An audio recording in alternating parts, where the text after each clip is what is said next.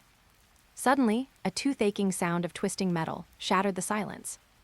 Creak, boom.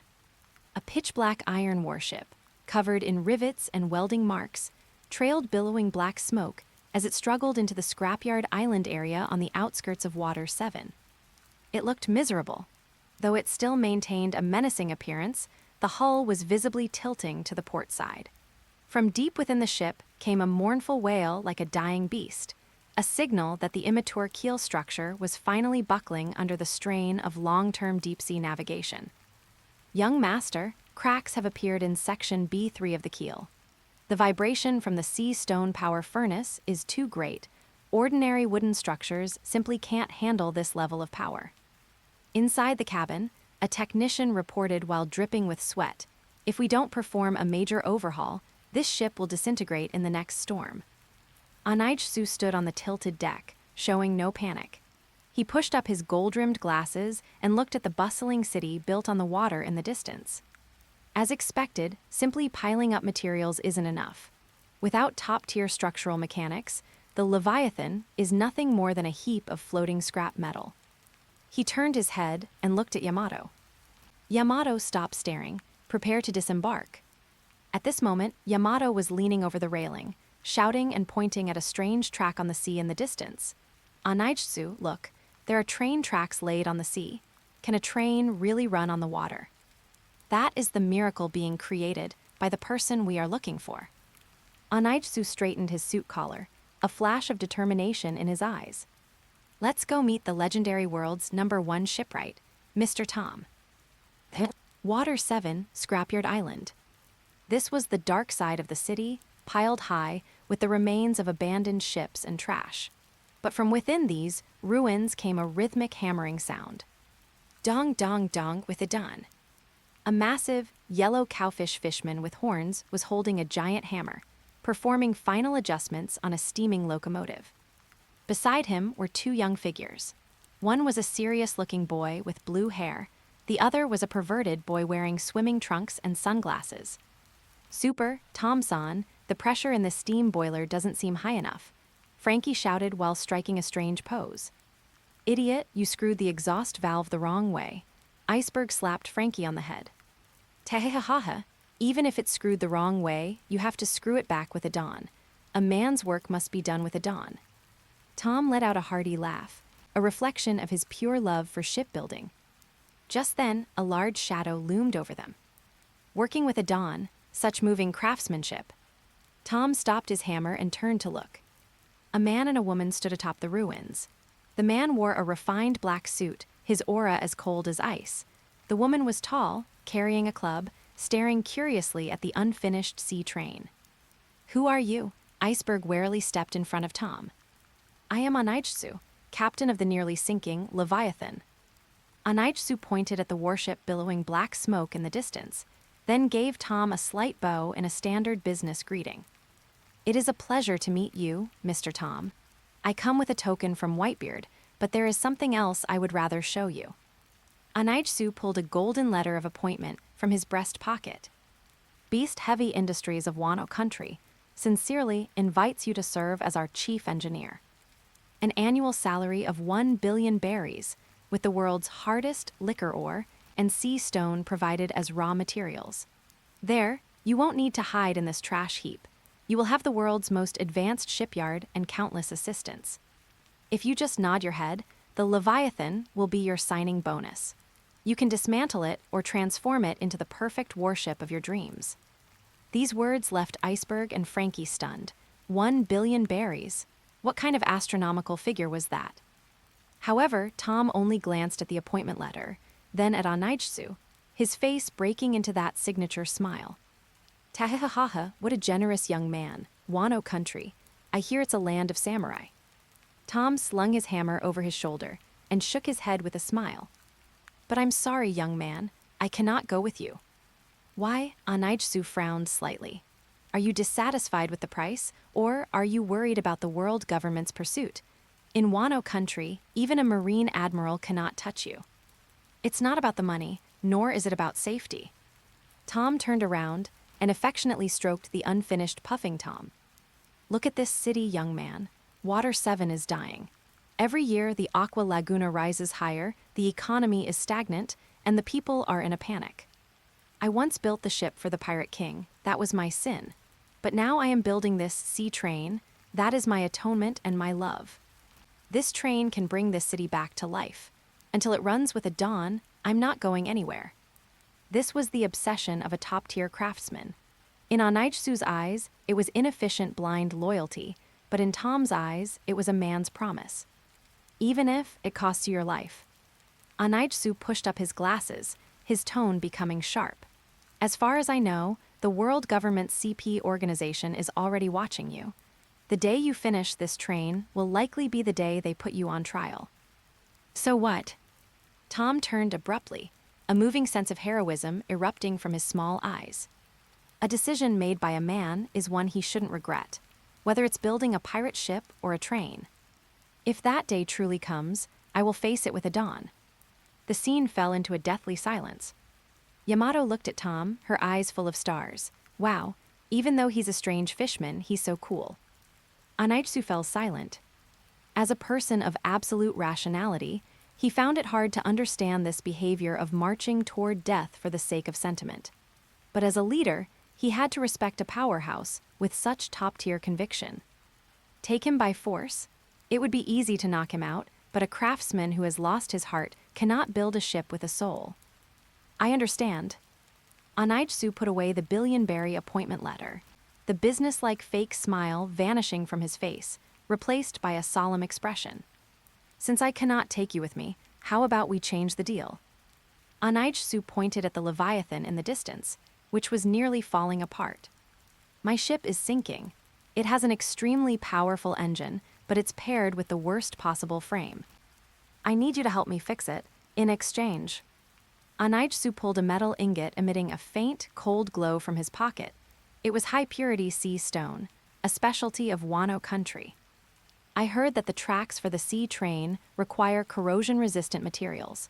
This is Wano Country's highest purity, keratinous sea stone, which can guarantee your tracks won't rust even after being submerged in seawater for 100 years. I will provide you with enough sea stone to cover the entire route, and you will help me recast the keel of the Leviathan. Tom looked at the metal, his eyes instantly widening. As a shipwright, he naturally knew how precious this stuff was. Tehehaha, what a shrewd brat. You're making it impossible for me to refuse. Tom laughed and took the sea stone, slapping Anaijsu's shoulder so hard he nearly stumbled.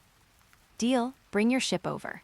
Since I've received such resoundingly grand materials, I'll turn it into a resoundingly grand monster of a warship. Frankie Iceberg stopped dazing. Get ready to work, this is a massive project. Super, Frankie struck his signature pose. Anaijsu watched the master and his two apprentices working with such enthusiasm, the corners of his mouth curling up slightly. Although he couldn't take the world's #1 shipwright with him, he had invested in the future. This deal wasn't a loss. Yamato, go help move materials. For the next few days, you can hang out with that pervert in the swimming trunks. That pervert, okay, he seems pretty interesting. Under the setting sun, the clanging of hammers echoed from Scrapyard Island. The mournful wail of steel was about to end. A true sea beast was about to be reborn at the hands of the legendary Shipwright. Chapter 30, Acquiring a Shipyard. In a corner of Water 7, there was a shipyard called Heart of Gears. Unlike the bustling wooden shipyards in the city center with signs like Tom's Workers or other famous names, this place was a desolate site drowned in the smell of rust and engine oil. The massive factory buildings were in a state of disrepair. Through the broken glass windows, one could see several unfinished, bulky all-metal steamships parked inside. In this shipbuilding capital that revered sails and woodwork, these black smoke-belching, noisy iron ships were seen as ugly freaks, coal carriers that only the poorest merchants would buy. Boss, we can't pay the wages. Everyone has left. The white-haired old factory manager sat in the empty office, clutching the last berry in his hand, his face full of despair. Heart of Gears had once been glorious. They firmly believed that steel was the future, but reality was cruel. The mainstream in Water 7 was wooden ships, and no one was willing to pay for expensive steel and immature steam engines. Thud. A soft sound. A black briefcase was placed on the dust-covered desk. The old factory manager looked up and saw a youth in a sophisticated suit, pushing up his gold-rimmed glasses, standing against the light. Behind him stood a tall girl carrying a spiked club. "Are you here to collect a debt?" The old factory manager gave a bitter smile. "Take those scraps of iron away, though they aren't worth much." "No, I am here to invest in the future." Anaitsu's fingers lightly tapped the case. With a click, the lid popped open. Golden light instantly illuminated the dim room. It wasn't gold coins, but neatly stacked cash totaling 100 million berries. "This is," the old factory manager's breath hitched. "I'm buying your factory, all your equipment, and more importantly, buying your remaining 108 craftsmen who are still persisting in hammering steel." Anaitsu's voice was calm yet powerful. "I know you've been marginalized by the mainstream, mocked as madmen building iron coffins. Your skills are worthless here." He walked to the window, looking at those bulky yet sturdy metal hulls, a hint of admiration flashing in his eyes. "But in my eyes, wood belongs to the past, while steel belongs to the future." Anaitsu turned around and extended his hand to this old craftsman who had struggled his whole life. "Come with me. Here, you are outcasts, but in Wano Country, you will be the pioneers who open a new era." The old factory manager looked at the youth, then at the case of money enough to buy 10 such broken factories. His tears fell, not because of the money, but because someone finally acknowledged their lifelong persistence. "Where are we going?" "To a kingdom that possesses endless steel and only reveres power and efficiency." 2 hours later, Water 7 Outer Harbor. A silent Great Migration was underway. Over 100 craftsmen, bringing their families, carrying bags of luggage and precious steam engine blueprints and molds, lined up to board the massive transport ship brought from Fishman Island. For a while, they would have to coexist with their future Fishman colleagues. "Hurry, bring that pressure valve. That's my baby. Forget those ragged clothes. Bring the blueprints." Watching this bustling scene, Anaitsu stood on the pier and nodded with satisfaction. Although he couldn't take Tom, that top-tier master, this group of steel party craftsmen, whose skills were slightly inferior but whose concepts were advanced, were the very foundation beast heavy industries needed most. With them, Wano Country's shipbuilding industry would skip the wooden ship era entirely and enter the era of steam-powered ironclads. However, just as the last craftsman was about to board, "Hey, you pretty boy in the suit, stop right there for this granddaddy." A shrill and arrogant voice rang out. A group of government agents dressed in black suits, wearing sunglasses and looking cold-blooded, roughly pushed aside the craftsmen moving cargo and swaggered over. Leading them was a young man with short purple hair, wearing a mask, with an elephant sword hanging at his waist. Spandam. Although he was still young and had just taken over as the chief of CP5, his nauseating aura of greed and incompetence was already fully evident. "I am the chief of CP5, Spandam." Spandam walked up to Anaitsu, poked Anaitsu's chest with a gloved finger, and stared greedily at the things on the ship. "Someone reported that you are suspected of smuggling contraband and consorting with pirates. This ship looks very suspicious. It's pitch black and even has cannons. It's definitely a pirate ship. SP-a-ND-a-M Chinese letter Chinese letter Chinese letter. According to world government law, I am seizing this ship and all of your property." Of course, he changed his tone and rubbed his fingers together with a sleazy smile.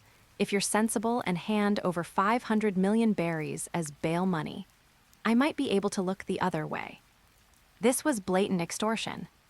As the CP5 unit responsible for investigating the Pluton blueprints, Spandam was used to acting tyrannically in Water 7. He bet that these outsiders wouldn't dare provoke the world government and wanted to make a huge profit. The surrounding craftsmen turned pale with fear. The notoriety of CP5 was enough to stop a child from crying at night here. 500 million berries. Anaitsu looked at the buffoon before him and suddenly smiled. He slowly and methodically straightened the suit collar that Spandam had crumpled. Chief Spandam, do you know who I am? I don't care who you are. Here, I am the law. Spandam arrogantly unsheathed his elephant sword. Not paying? Then go rot and impel down. Once I arrest you, your money will be mine anyway. Do it, arrest this pretty boy. At Spandam's command, the dozen or so CP5 agents behind him immediately drew their weapons and rushed forward. Seriously, so noisy. A sudden roar exploded on the pier. Before the agents could even get close, a massive dark shadow had already blocked the way in front of Anaijsu. You dare steal Anaijsu's money. That's the money for our Odin. Yamato was furious. She was already hungry, and then she saw this group of annoying flies buzzing around. There were no fancy moves. Narigabura. The spiked club in Yamato's hand carried a terrifying gale, sweeping out like a baseball bat. Bang, bang, bang, bang. The dozen or so well-trained CP5 agents didn't even have time to scream before they were instantly sent flying like bowling pins, crashing violently into the sea hundreds of meters away, kicking up a series of splashes. What? Spandam was dumbfounded. These were CP5 elites, all gone with one swing. Before he could react, a massive palm grabbed his collar, lifting him into the air like a little chick. Do you want to fly too, you purple-haired pervert? Yamato tilted her head, her gaze fierce. Why, wait, I am a government official. I am the chief of CP5. My father is Spandine. If you dare hit me, it's a declaration of war against the world government. Spandam was so scared that snot and tears flowed together as he frantically flailed his limbs. I don't care who your father is. Anyone who dares to extort us is a bad person. Yamato showed no mercy, raising her knee for a vicious strike. Cracked. That was the sound of ribs breaking. Piwa, Spandam spat out a mouthful of blood, his eyes nearly bulging out, his whole body curled up like a shrimp in pain. Yamato tossed him aside, throwing the CP5 chief at Anaijsu's feet. All settled, Anaijsu. Let's go. Yamato clapped her hands as if she had just done something trivial. Anaijsu looked down at Spandam, who was lying on the ground like a dead dog, and shook his head. At this moment, Spandam's face was covered in blood, his eyes filled with spite and fear. He gritted his teeth, struggling to reach for a den mushy. You're dead. I'll call an admiral. I'll launch a buster call. Yamato, let's go. Don't let this pile of trash dirty your hands. Oh, coming. Anaijsu, that purple-haired guy just now, was too weak. He couldn't even take a hit. Chapter 30, the Shipwright investing in the future. The first rays of the morning sun pierced through the mist on the sea, illuminating the behemoth docked in the temporary dry dock. In just 1 week, the Leviathan, which once looked like a pile of scrap metal pieced together and was on the verge of falling apart, had undergone a complete transformation. With the personal touch of the world's greatest shipwright, Tom, and the assistance of his 2 genius apprentices, Frankie and Iceberg, the ship had been reborn. The originally rough and somewhat twisted keel was recast by Tom using keratin-like sea stone from Wano Country and scraps of atom wood. It no longer emitted that teeth-gritting sound of metal grinding, but instead presented a sense of natural, solid stability. The heavy armor piled up on both sides of the hull for defense had been drastically trimmed down by Frankie, replaced by a streamlined black steel shell. The ram on the bow had been polished anew, looking like a sharp sword piercing the firmament. Truly a magnificent masterpiece. Tom held a huge wrench in his hand, covered in oil, yet he smiled with immense pride. He slapped the hull hard, producing a dull, solid thud sound. The original design was too bulky, like a turtle that could only take a beating. Now, even fully loaded with cargo, its top speed can increase by 30%. This is the true monster of the sea. Super! Frankie stood on the turret at the bow, striking his signature star pose. Especially this fire control system linkage, this ship can even fire its cannons while drifting. It's too cool. Iceberg, on the other hand, was calmly recording data on the side. Although not as exaggerated as Frankie, his eyes revealed a hint of reluctance to part with the ship, as this was a challenge completed by the 3 of them together. Ghost Moon stood on the dock, looking at this brand new flagship. He could feel that the Leviathan had come alive. It was no longer a piece of pieced-together industrial trash, but a true mobile fortress capable of running rampant in the new world. Thank you for your hard work, Mr. Tom.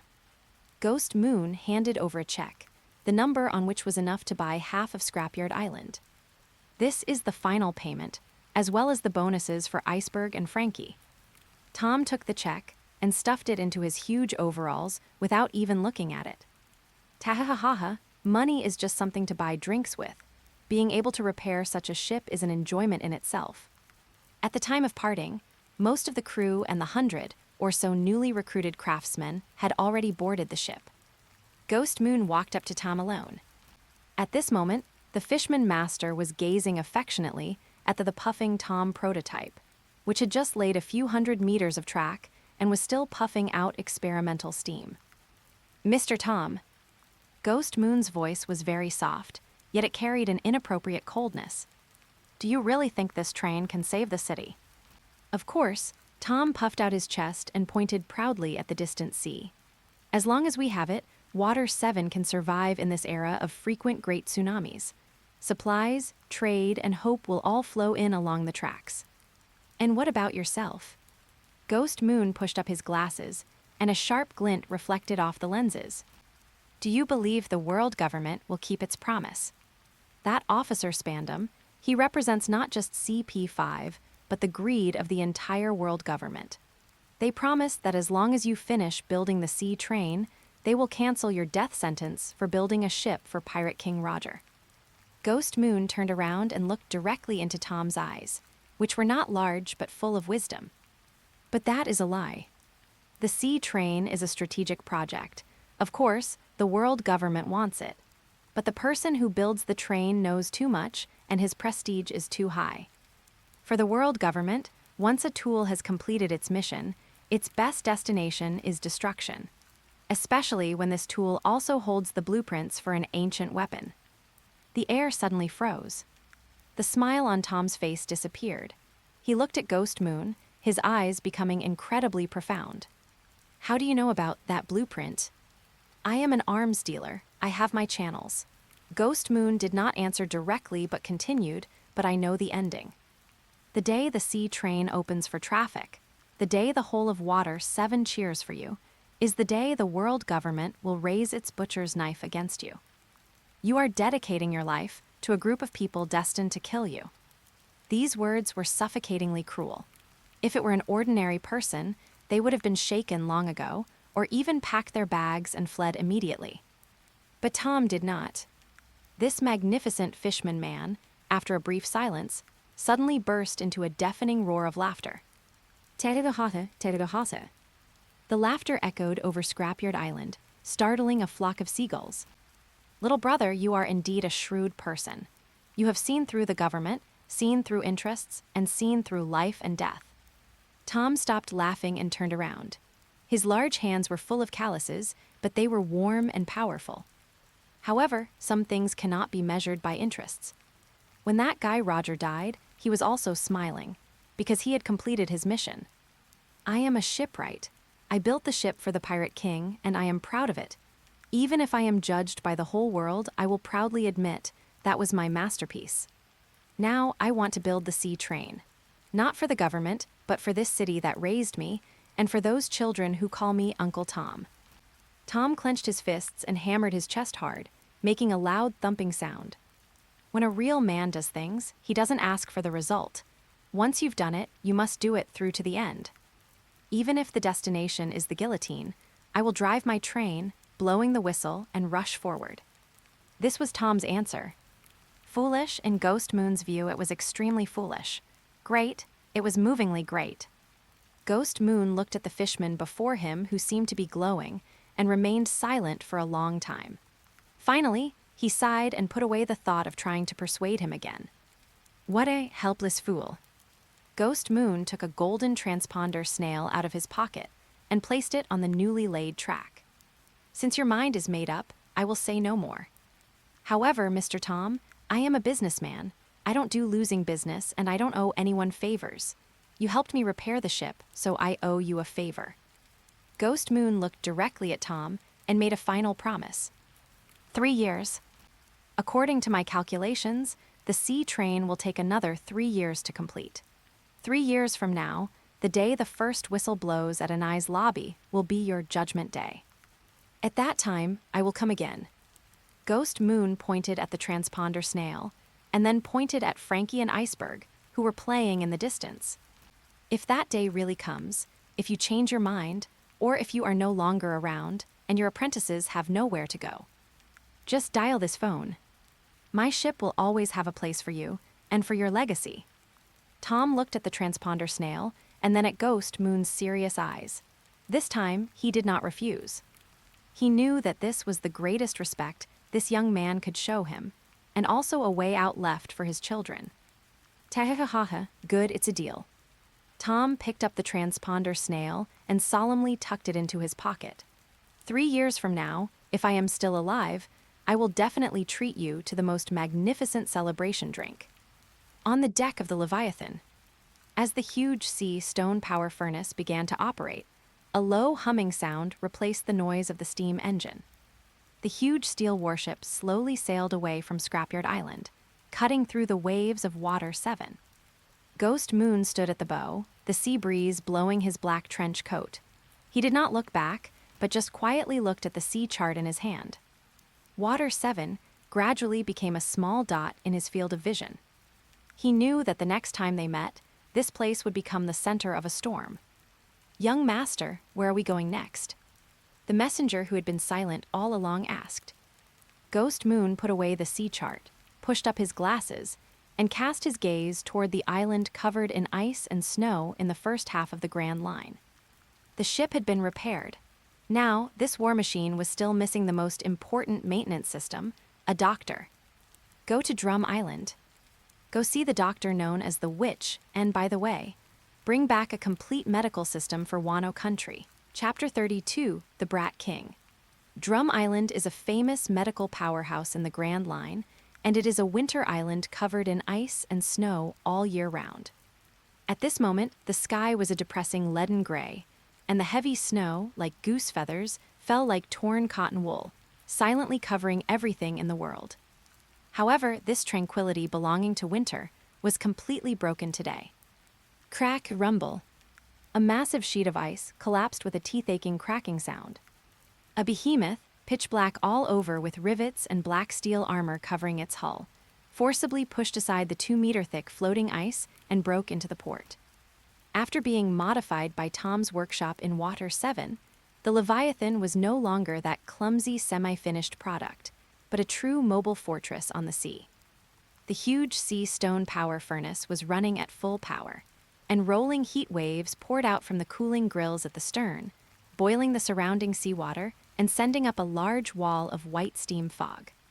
This industrial product, full of violent aesthetics, was completely out of place with the fairy tale snowy scenery of Drum Island, just like a drop of thick ink falling into a cup of pure milk. Report, young master, the external temperature is minus 35 degrees. There is slight icing on the deck, but the power system is operating normally. A technician wearing a thick white cold-proof suit and goggles reported to Ghost Moon with a data pad. The air he exhaled instantly turned into ice crystals on his beard. Ghost Moon stood on the high platform at the bow of the ship. He did not bundle himself up tightly like the others, but merely draped a heavy black coat with a fur collar over his signature black suit. He pushed up his gold-rimmed glasses, which were covered with a thin layer of mist from the cold, and his gaze, through the lenses, coldly scrutinized the country. This is Drum Island. Ghost Moon pondered silently. A medical holy land that possesses the world's top clinical surgical techniques and has even conquered several terminal illnesses. He reached out his gloved hand, caught a falling snowflake, and watched it melt into water under the warmth of his palm. The industrialization of Wano Country is accelerating, but the cost is painful. Workers with pneumoconiosis falling in the mines, technicians whose skin is corroded by chemical reagents, and samurai who die from wound infections due to a lack of antibiotics. We need the doctors here, not just hiring 1 or 2 as we did before, but transplanting the entire root system. Wah, Ghost Moon, look, the snow here is so delicious, it's sweet. A cheerful shout interrupted Ghost Moon's deep thinking. Yamato was wearing only a thin, sleeveless samurai outfit, and like a husky seeing snow for the first time, she jumped directly from the deck into the snow pile several meters deep on the shore. As a mythical Zoan ability user who had eaten the great mouth true god fruit, this extreme cold was as comfortable for her as soaking in warm water. So cool, it's even softer than the snow in Wano Country. Yamato grabbed a handful of snow and stuffed it into her mouth, chewing it with a crunch, and then rolled a few times, turning herself into a giant snowball. Stop playing, Yamato. The host is here. Ghost Moon's gaze focused, looking at the snowy road at the end of the port. There, an army that looked quite ridiculous, yet menacing, was coming through the snow. This army was not riding horses, but riding a type of giant, snow-white, bipedal carnivorous rabbit, Lapon. They jumped forward on the snow at high speed, kicking up a sky full of snow dust. And at the very front of the team was a young man riding a giant hairy hippopotamus named Robson. Wapol.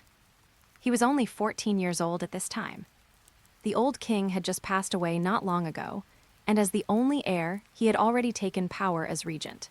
At this time, he was not as fat and bloated as in the future, but he was still short and stocky, with a signature big hippopotamus mouth, and even biscuit crumbs from snacking were hanging on his chin. He was wearing an oversized, ill-fitting royal robe, a ridiculous tin crown on his head, and was clutching a piece of roast meat in his hand, his face practically spelling out spoiled brat. Baku Baku, stop. Where did that big iron ship come from? Wapol reined in the hippopotamus, staring at the Leviathan with glowing eyes. This ship looks so delicious, it's all iron, and it's very high-quality iron. Wapol was drooling, and one could even hear the rumbling sound from his stomach. He pointed at Ghost Moon on the high platform, waving the roast meat bone in his hand and shouting, "Hey, you with the glasses, I am the king of this country, the greatest King Wapol. This ship has violated the traffic laws of Drum Island. It's too black. It ruined my mood for watching the snow. Now it's mine. I'm going to eat it and turn it into my castle." Behind him, the young captain of the guard, Dalton, looked embarrassed and helpless. He caught up on a Lapon, lowered his voice, and persuaded. "King Wapol, the other party doesn't look like someone to mess with. The specifications of that ship are not something ordinary pirates could possess. We should ask about their intentions first, if they are diplomatic envoys." "Shut up, Dalton. Am I the king or are you the king?" Wapol backhanded a slap across Dalton's face. Although it wasn't very strong, it was an extreme humiliation. "I eat whatever I want. This is my country, and the law is my mood." Ghost Moon watched this scene, a flash of disgust in his eyes, as if he were looking at a pile of garbage polluting the snow. He straightened his collar, took a few attendants carrying black suitcases, walked down the gangway, and came before this army that looked like a circus. In the wind and snow, the two sides confronted each other.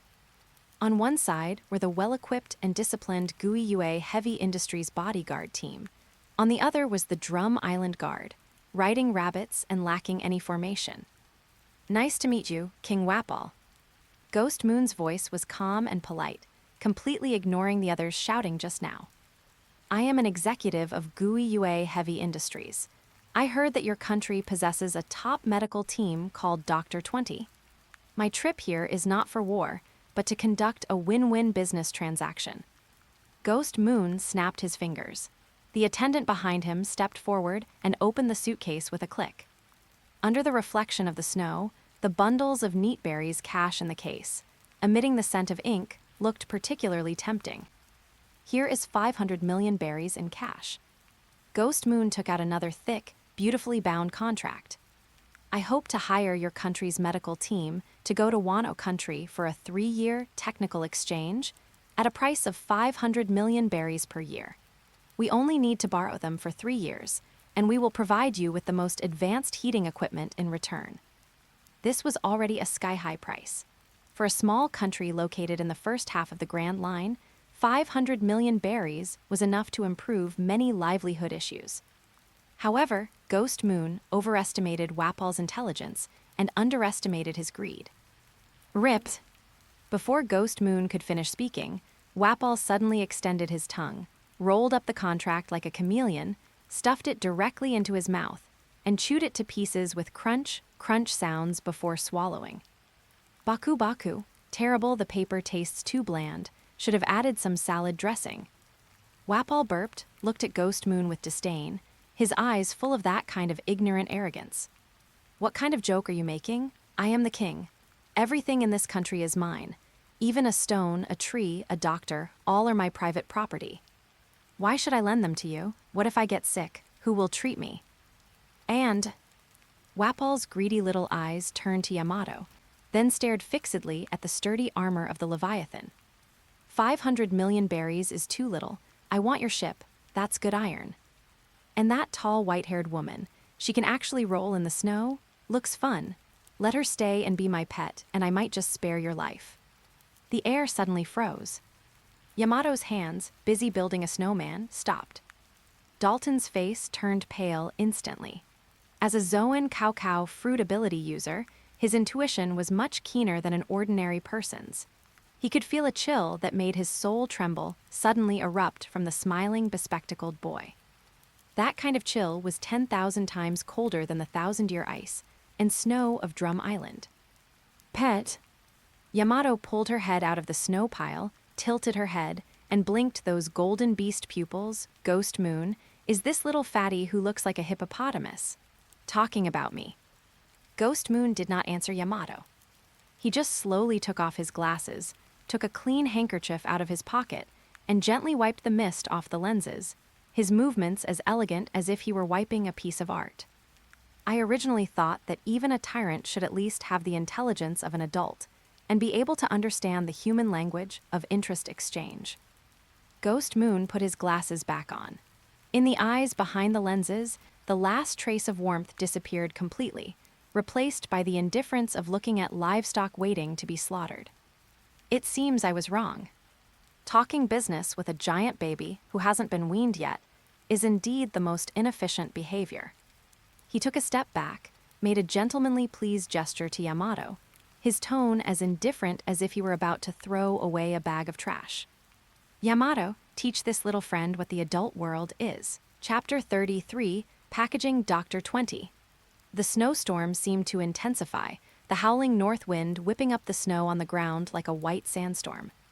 Facing Ghost Moon's contemptuous words, the 14-year-old Wapol turned bright red with rage, the veins on his neck bulging. Since he was a child, as the only prince, he had always had his way, and no one had ever dared to speak to him like this. You dare call me a giant baby. I am the king. I am the great King Wapol. Wapol jumped down from his hippopotamus, opened his mouth, large enough to swallow a house, and activated the power of the Munch Munch fruit. I'll eat you. I'll blow you to pieces. Munch Munch Factory, house cannon form. Amidst a sickening sound of shifting bones, Wapol's body underwent a bizarre transformation. He swallowed a nearby sentry tower, and his chest turned into a small house with a chimney. A pitch-black cannon barrel extended from the roof, its dark muzzle aimed directly at Ghost Moon and Yamato. Die, you ignorant outsiders. Boom! A massive solid cannonball whistled out, carrying enough kinetic energy to demolish a building. It tore through the snowstorm, heading straight for Ghost Moon's face. Dalton exclaimed, "Your Majesty, that is a diplomatic envoy." However, faced with this lethal attack, Ghost Moon didn't even blink. Because someone stood in front of him. Yawn. Yamato yawned somewhat boredly, not even bothering to draw the wolf fang club from her back. She simply raised her right hand casually, and black armament Haki instantly covered her entire arm, turning it into a pitch-black iron color. Snap! The cannonball, carrying immense kinetic energy, was caught by Yamato with one hand, as if she were catching a thrown tennis ball. The cannonball spun at high speed in her palm, friction creating sparks, yet it could not advance a single inch. Is that all the strength you have? Yamato held the cannonball and looked at Wapol in the distance, looking puzzled. This doesn't even compare to a morning greeting swing from that bastard father, Kaido. Did you not eat? Little fatty. It. Wapol's eyes were about to pop out, and his jaw dropped as if dislocated. That's a cannon. How dare you catch it with your hand? Are you a monster? Here, have this back. Yamato flicked her wrist and threw it back casually. Boom!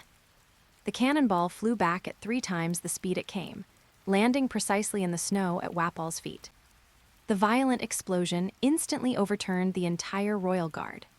The soldiers riding Lapon rabbits were blown sideways by the shockwave, and Wapol was blasted, his face covered in soot, looking like a burnt potato.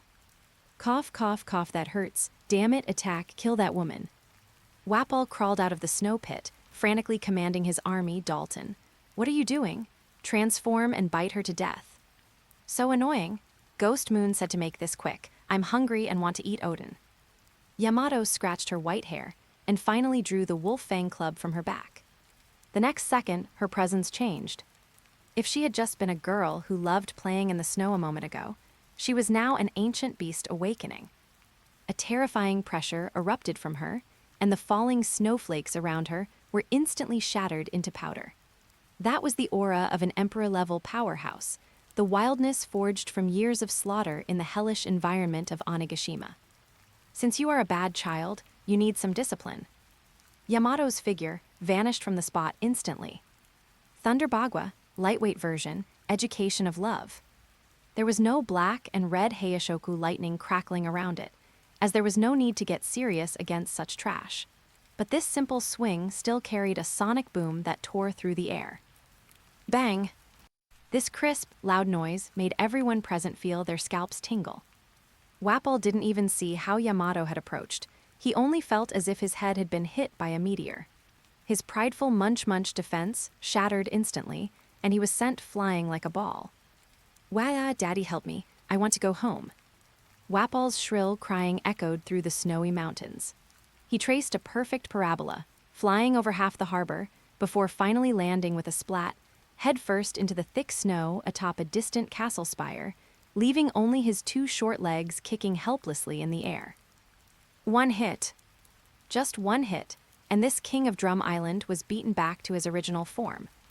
Your Majesty, the soldiers watched the scene in horror, their spears trembling in their hands. Does anyone else want to play? Yamato shouldered the wolf fang club, smiling at the remaining soldiers. I haven't even warmed up yet. Why don't you guys spar with me? And no, we wouldn't dare. The soldiers immediately threw down their weapons and scattered like birds and beasts. Even the king with devil fruit powers had been one shot. How could they, who were just working for a steady wage, dare to risk their lives? Only Dalton remained standing in place. Despite trembling all over, he gritted his teeth, transformed into his bison form, and blocked the path to the castle. I am the captain of the royal guard. Although His Majesty is very willful, I cannot let you invade this country. Ghost Moon walked up to Dalton, not letting Yamato take action. He simply adjusted his glasses and handed over a business card. Captain Dalton, you are a good man and a patriot. In this rotten country, you are the only conscience. But your loyalty is given to the wrong person. That giant baby is not worth your blood, nor is he worth you dying for him. Ghost Moon patted Dalton's broad shoulder, his voice low. Keep your life. When that giant baby completely ruins this country, someone will need to clean up the mess. When that time comes, if you need help, you can call this number. After saying this, Ghost Moon took Yamato, walked straight past the stiff and motionless Dalton, and strode toward the castle that symbolized power. Drum Island Castle, Royal Medical District. This place was originally a top-tier hospital serving the people of the entire country, but now it had become Wapol's private collection room. The doors were pushed open, and a strong smell of disinfectant rushed out to meet them. 20 top doctors of various ages, wearing white coats, were huddled in a corner, trembling. They were known as Dr. 20, the cream of the crop in the country's medical technology, and also victims of Wapol's doctor hunting policy. Just moments ago, they had heard the loud noise outside and thought that more vicious pirates had broken in. My lords, please don't kill us. We are just doctors. We have no money. The lead old doctor begged, kneeling on the ground. Please stand up, doctors. I am not here to kill anyone. Ghost Moon looked around the room, which, despite its advanced equipment, was filled with a stifling atmosphere. There were no groans of patience here, only deathly silence. I heard that in order to prevent himself from being without care when he gets sick, King Wapol has placed you all under house arrest here, serving only him. The doctors looked at each other, none daring to speak, but the humiliation in their eyes could not be hidden. They had studied medicine to save the world, yet now they had been reduced to a tyrant's private playthings, watching helplessly as civilians outside died of illness without being able to treat them. This torment of conscience was harder to bear than death. This is simply a massive waste of resources and a desecration of science. Ghost Moon shook his head, his voice tinged with a hint of regret. In my home country, Wano Country, there are hundreds of thousands of workers building the nation. They cough from inhaling mineral dust, suffer broken legs from workplace accidents, and fester from chemical poisoning. There are countless patients there waiting for treatment. Ghost Moon reached out his hand to these 20 doctors. This was no longer the hand of a plunderer, but the hand of an inviter. Come with me. I will not force you, but I offer you triple the salary, the most advanced medical laboratories, and the freedom to treat anyone. In Wano Country, you will no longer be the king's slaves, but respected medical pioneers. I can even fund your research into the intractable diseases that Wapol is not interested in. Really? Is that possible? A young doctor's eyes ignited with hope. We can treat civilians. We won't just have to look at colds and upset stomachs. Of course. Ghost Moon adjusted his glasses, speaking the most capitalist, yet most pleasant truth. If my workers die of illness, that is my loss. So I need you to help them live longer and healthier, thereby creating more value for me. At this moment, the doctor's psychological defenses completely collapsed. Instead of playing house here with that giant baby, it was better to go to a place that truly needed them. Even if it was the legendary country ruled by pirates, it was 10,000 times better than here. We will go with you. We'll leave right now. Half an hour later, the cargo hold of the Leviathan had gained a group of special passengers. Dr. 20, along with their treasured medical records, pharmacopoeias, and some precision instruments, as well as their families, all boarded the steel warship. Ghost Moon stood on the castle balcony, looking at Wapol, who was still stuck in the snow pile with no one daring to pull him out, and sneered. Without the best doctors, let's see who you go crying to when you get sick in the future. Young master, should we go now? No rush. Ghost Moon turned around, his gaze fixed on the towering, cylindrical mountain in the center of Drum Island, Drum Mountain. At the summit of this snowy mountain lives a witch who has lived for over 100 years. What is in her head is the true priceless treasure of this country. Yamato, prepare to climb the mountain. Remember to bring that jar of good wine. Chapter 34, The Final Harvest.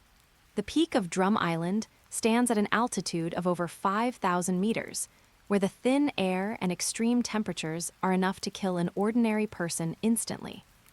But for Yamato, this was just a slightly chilly stroll. Heave-ho, heave-ho. Yamato carried a huge hiking backpack on her back, leaping up the vertical cliff like a nimble mountain goat. Ghost Moon used one hand to steady himself against the mountainside while climbing, holding an ancient map in the other to direct their path. We're here, there's a castle over there. Yamato pointed at the ice-covered ancient castle on the summit and shouted. It was a relic left behind by the previous king, now the secluded residence of that legendary doctor. Knock, knock, knock. Yamato knocked on the door forcefully, shaking the snow off the roof. Who is it, so noisy? Which brat with a death wish dares to disturb my drinking? The door creaked open. An old woman walked out, wearing an outfit that bared her midriff, with a hot figure and a head of silver hair, yet she looked full of vigor. She held a bottle of plum wine in her hand, wore sunglasses, and exuded an aura that said keep away. Dr. Kureha. She was 126 years old by now, but time seemed to have stopped for her. Apart from that silver hair, she was more energetic than any young person. I have come from Wano Country, Ms. Kureha, to invite you to serve as the honorary dean of the Wano Country Medical Academy. Ghost Moon adjusted his suit and bowed elegantly. You want me to go down the mountain? Forget it. Kureha shut down Ghost Moon's request directly, I don't have the time or inclination right now. I know that a master like you does not like to be constrained. If you really don't want to leave the mountain, that's fine. Ghost Moon signaled for Yamato to open the backpack. A rich, medicinal fragrance instantly permeated the air, even overpowering the scent of the wind and snow. It was a strange plant that was entirely crimson with roots resembling a dragon, along with a jar of Beast's longevity wine brewed using a secret Wano Country technique. This is a blood dragon ginseng, a specialty of Wano Country.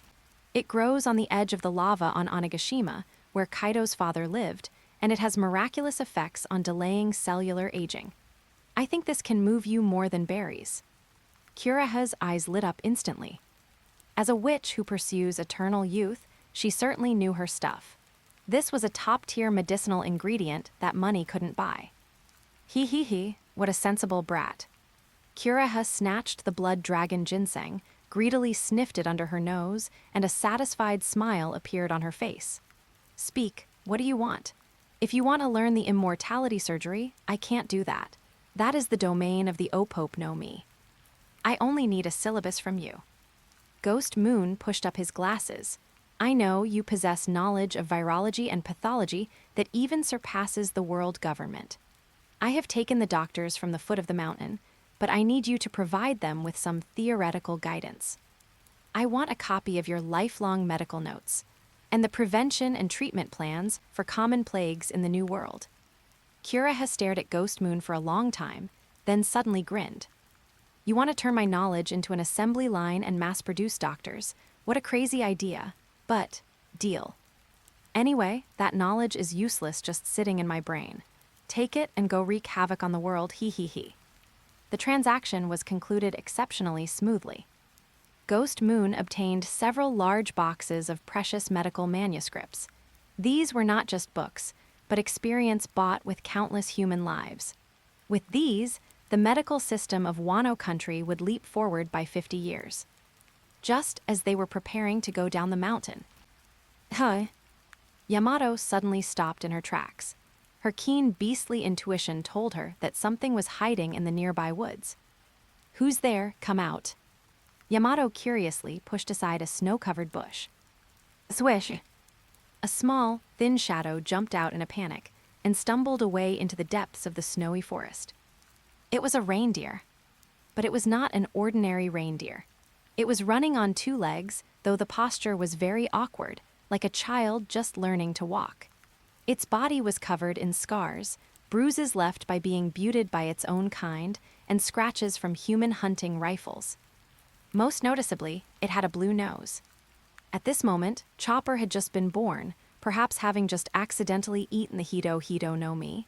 It could not yet speak, had no name, and had not yet met that quack doctor named Hiruluck. It was just a lonely monster, abandoned by its herd and shot at by humans who mistook it for a yeti. It turned its head and looked at Yamato with eyes full of fear, loneliness, and even tears. Wow, what is that? Yamato's eyes instantly turned into heart shapes. A blue-nosed tanuki? No, wait, it's a reindeer. So cute, so fluffy. Yamato instinctively wanted to rush over and hug it. Hey, don't run. I want to pet your fur. I have red bean soup here. Stop, Yamato. Ghost Moon's voice stopped her. Why, it looks so pitiful, like it's crying. Yamato stopped and looked at Ghost Moon, puzzled. Can we take it with us? Just like we took those doctors. Ghost Moon stood in the snow, watching that small figure stumble and disappear into the wind and snow. At this point in time, Chopper's heart had not yet been healed. Right now, it was just an injured beast. If they forced it to come with them, it would only become a bird in a cage. That is a creature chosen by fate, but now is not the time. Ghost Moon pushed up his glasses, the vast snowstorm reflected in his lenses. Its heart hasn't hardened yet. If we take it now, it will only become your pet or my test subject. It needs to experience its own suffering before it can learn what a doctor is. Let it stay here. Ghost Moon turned and walked down the mountain. One day in the future, about a dozen years from now, a fool wearing a straw hat will come here. That fool will tell it that even a monster is qualified to have companions. Only then will it become a true panacea. Straw Hat, fool, Yamato scratched her head. Although she didn't understand, since Ghost Moon said so, she gave up on chasing it. Ghost Moon, you're making strange prophecies again. Let's go, the doctors are secured, and that trash Wapol won't be able to make any waves. Ghost Moon took one last look at Kuraha's castle. He knew that this blue-nosed seed would grow into a great doctor under the care of that witch. The purpose of this trip has basically been achieved. Don't bite off more than you can chew. It's better to go back first and digest the meat we've already eaten. Ghost Moon turned around, looking at the vast ocean outside the window. His gaze seemed to pierce through the red line directly toward the land of samurai located in the New World. The shortcomings have been addressed. Next. Ghost Moon clenched his fist, his voice filled with irrepressible ambition. It is time for the rapid development phase of Wano Country. Pass the order down. Ghost Moon's voice spread throughout the entire warship. Change course, full speed ahead. We are going home, back to Wano Country. Well. Accompanied by a long blast, the Leviathan carved a huge arc in the snow, leaving the wind, snow, and legends behind. Like a well-fed steel beast, it carried full hope and ambition, speeding toward the New World. Chapter 35 CP0 Negotiations. The Leviathan fleet was returning. Young Master, there's a response on the radar. In the bridge command room, the technician in charge of monitoring suddenly took off his headset, his voice sounding somewhat nervous. There is a ship approaching us rapidly. It's very fast, not like a normal warship. Ghost Moon stood in front of the nautical chart table, examining the virology manuscript he had obtained from Kuraha with a magnifying glass. Hearing this, he did not look up. Is it a pirate? Let Yamato handle it. She's been complaining about being too bored on the ship anyway. No, it's not pirates. The technician's voice trembled slightly. The other party sent a flag signal. It's the dedicated code for the world government's direct intelligence agency. They are demanding to board for a routine inspection. Ghost Moon's fingers paused. World government, at this critical moment. Interesting. Ghost Moon closed the manuscript and pushed up the gold-rimmed glasses on the bridge of his nose. The lenses reflected the eerie green light of the radar screen. It seems that the commotion we've been making along the way has finally alarmed those gods who live in the clouds. Let them come up, prepare the best black tea. 10 minutes later, inside the luxury reception room of the Leviathan, Yamato stood behind Ghost Moon, carrying her wolf fang club, staring vigilantly at the guest sitting across from them on the sofa. It was a man wearing a pure white suit, a white top hat, and a mask with a strange, smiling face painted on it. His build was slender, and his every movement exuded an uncomfortable elegance and arrogance. CP0, Cypherpol Aegis 0. Nice to meet you, Mr. Guiyue. The masked man picked up the delicate bone china teacup. He didn't take off his mask, but instead took a gentle sip of black tea through the gap under the mask. This tea is not bad. Although it cannot compare to the special supply of the Holy Land Mary Jiwais, it has a unique flavor. You are too kind. Ghost Moon sat in the main seat, hands crossed on his knees, his expression as calm as if he were entertaining an ordinary business partner. I don't know what business this gentleman from the Holy Land has, stopping my ordinary merchant ship. We are legitimate businessmen with all the proper paperwork. Legitimate business, haha. The masked man let out a low laugh. He set down the teacup, took a stack of photos from his pocket, and spread them out on the table like dealing cards. The first photo, Ghost Moon toasting with Big Mom in Tato Land, with that huge candy factory in the background. The second photo, Ghost Moon in the Fishman district, with Fishman thugs lying all over the ground behind him. The third photo, Spandam lying on the ground with his face covered in blood, Ghost Moon stepping on his hand. The fourth photo, the moment Yamato blew Wapol away with a club, and the scene of Dr. 20 boarding the ship. Looking at these photos, Ghost Moon's pupils contracted slightly. Your itinerary is very tight, Mr. Guiyue. The masked man's voice was full of mockery. First, you formed an alliance with the Four Emperors' Big Mom to trade arms for sweets. Then you went to Fishman Island and abducted 500 deep-sea laborers. Then in Water 7. You humiliated a government official and took away 100 craftsmen possessing core technology. And finally, you went to Drum Island and packed up the entire country's medical system. Tusk, tusk, tusk, this is not a shopping list for an ordinary merchant ship. The masked man leaned forward, his smiling mask almost touching Ghost Moon's face. Especially that little king named Wapol and our poor officer Spandam. They were crying and shouting to the Gorosei, saying that you are the most dangerous, unstable factor on this sea. Ghost Moon was silent for a moment, then sighed softly, took a handkerchief from his pocket, and wiped the dust off the photos. It seems that in this world, there really is no wall that doesn't leak. Since the window paper was torn, Ghost Moon couldn't be bothered to pretend anymore. He took off his glasses, rubbed his brow, and returned to his cold businessman persona. So what? Does the world government plan to put a bounty on me for such a small matter? You know my father Kaido's temper. Kaido, that drunkard who only knows how to drink and commit suicide. The masked man snorted with disdain, leaned back on the sofa, and crossed his legs. The Gorosei have given their assessment. You are more dangerous than your father. Kaido only wants war, but you want to rule. Controlling food, controlling medical care, controlling arms, controlling technology. This kind of systematic ambition is the cancer that the government fears the most. Speaking of this, the masked man's tone suddenly changed. However, the government is merciful. We also appreciate capable people. He took another document from his pocket and pushed it in front of Ghost Moon. Mr. Guiyue, we don't want to go to war with you. On the contrary, we want to give you an opportunity to become an official partner of the world government. Ghost Moon picked up the document and scanned it quickly. Seastone Strategic Resource, Exclusive Supply Agreement.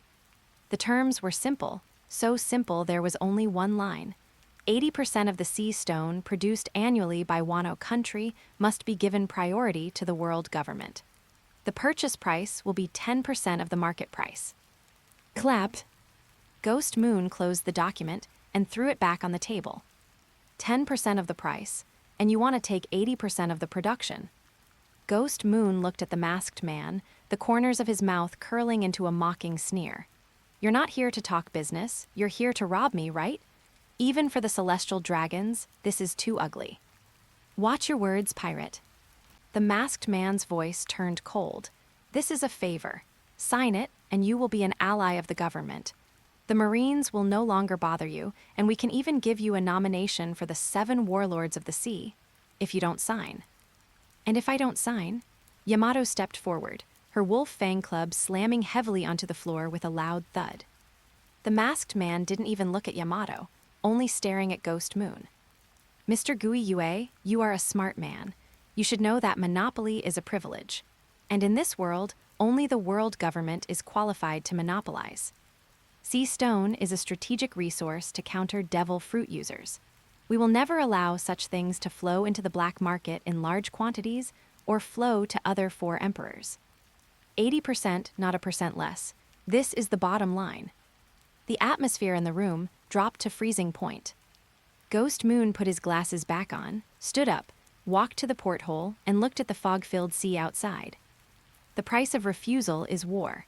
But if he accepted this condition, Wano Country would become a sweatshop for the world government. The industrial system he had worked so hard to build would all be a wedding dress for the celestial dragons. He wants to be an arms dealer who monopolizes the world, not a high-class butler for the celestial dragons. Very unfortunate. Ghost Moon turned around, straightened his tie, and made a gesture for the masked man to leave. My answer is 0%. I am a businessman. I only do equal trades. You can take this slave treaty and use it to wipe your ass. The masked man was stunned. Do you know the consequences of refusing? I know. Ghost Moon stared directly at the smiling mask, white gold flames burning in his eyes. But I know even more that if I kneel down today, I will never be able to stand up again. Hey, Tadiohata. The masked man suddenly burst into laughter, his shoulders shaking. He stood up and patted his pristine white suit. Good, very gutsy, deserving of being Kaido's spawn. He walked to the door, hand on the doorknob, and looked back. The eyes under the mask became incomparably cold. Since the business talk failed, our CP0 mission is over. Next, we will hand the stage over to those who are better at reasoning. After speaking, the masked man pointed in the direction of the bridge. Mr. Guiyue, I suggest you look at the radar. To show our respect for you, Marineford has prepared a big gift for you. Good luck. Bang! The door closed. The next second, wooz wooz woo. A piercing alarm sounded throughout the entire Leviathan. Young master, it's bad. The technician's terrified scream came over the loudspeaker. The fog has cleared. There is a large-scale fleet response on the radar. The number is 5 ships. All of them are the highest specification battleships of Marineford. Ghost Moon lunged to the window. He saw the thick fog that had been there before being torn apart, as if by an invisible giant hand. On the horizon, 5 marine battleships as huge as mountains formed a crescent-shaped encirclement, slowly pressing in. The pitch-black gun muzzles were dense, like the eyes of death. And on the bow of the flagship in the center, a marine vice-admiral with long hair, 8 arms like a spider, and a fierce face was drawing 8 sabers, grinning as he looked this way. Marine Vice-Admiral Anagumo. And in the shadows further away, there seemed to be an even more terrifying, more scorching aura hidden. Ghost Moon clenched his fists, his nails sinking deep into his flesh. The salesman had left, the butcher had arrived. Yamato, Ghost Moon turned back abruptly, a flash of determination in his eyes. Prepare for battle. Let the craftsmen's and the doctor's ships leave first. Combat units prepare for battle. Since they don't want to reason, then we'll talk to them with cannonballs. Chapter 36, Facing the Navy. Anagumo, as a hawk representative within the Marines, pursued a brand of justice even more extreme than Akainu's. He was willing to sacrifice comrades to eradicate evil. That is Kaido's son, a potential scourge that could shake the very foundations of the world government. Anagumo held a cigar in his mouth, his gaze as cold and venomous as a viper's. No need for live targets, no need for prisoners. He drew the saber at his waist and swung it down fiercely. Open fire. Erase this sinful ship from the sea charts completely. Boom, boom, boom, boom. Instantly, 5 battleships opened fire simultaneously. Hundreds of solid black cannonballs poured down like a torrential rain, obscuring the sky and turning the sea surrounding the Leviathan into an instant inferno. Young master, the bombardment is here. There are too many, we can't intercept them all. The technician shouted in terror. However, Anaitsu, standing on the command deck, didn't even twitch an eyebrow. He adjusted his glasses and coldly watched the monitor screen. No need to panic. This is the perfect opportunity to test Mr. Tom's craftsmanship. Activate the Sea Stone Power Core, overload mode, full speed ahead. Yes. The next second, 2 blue tail flames erupted from the exhaust pipes at the stern of the Leviathan. This iron warship, modified by the world's greatest shipwright, did not clumsily dodge like an ordinary pirate ship.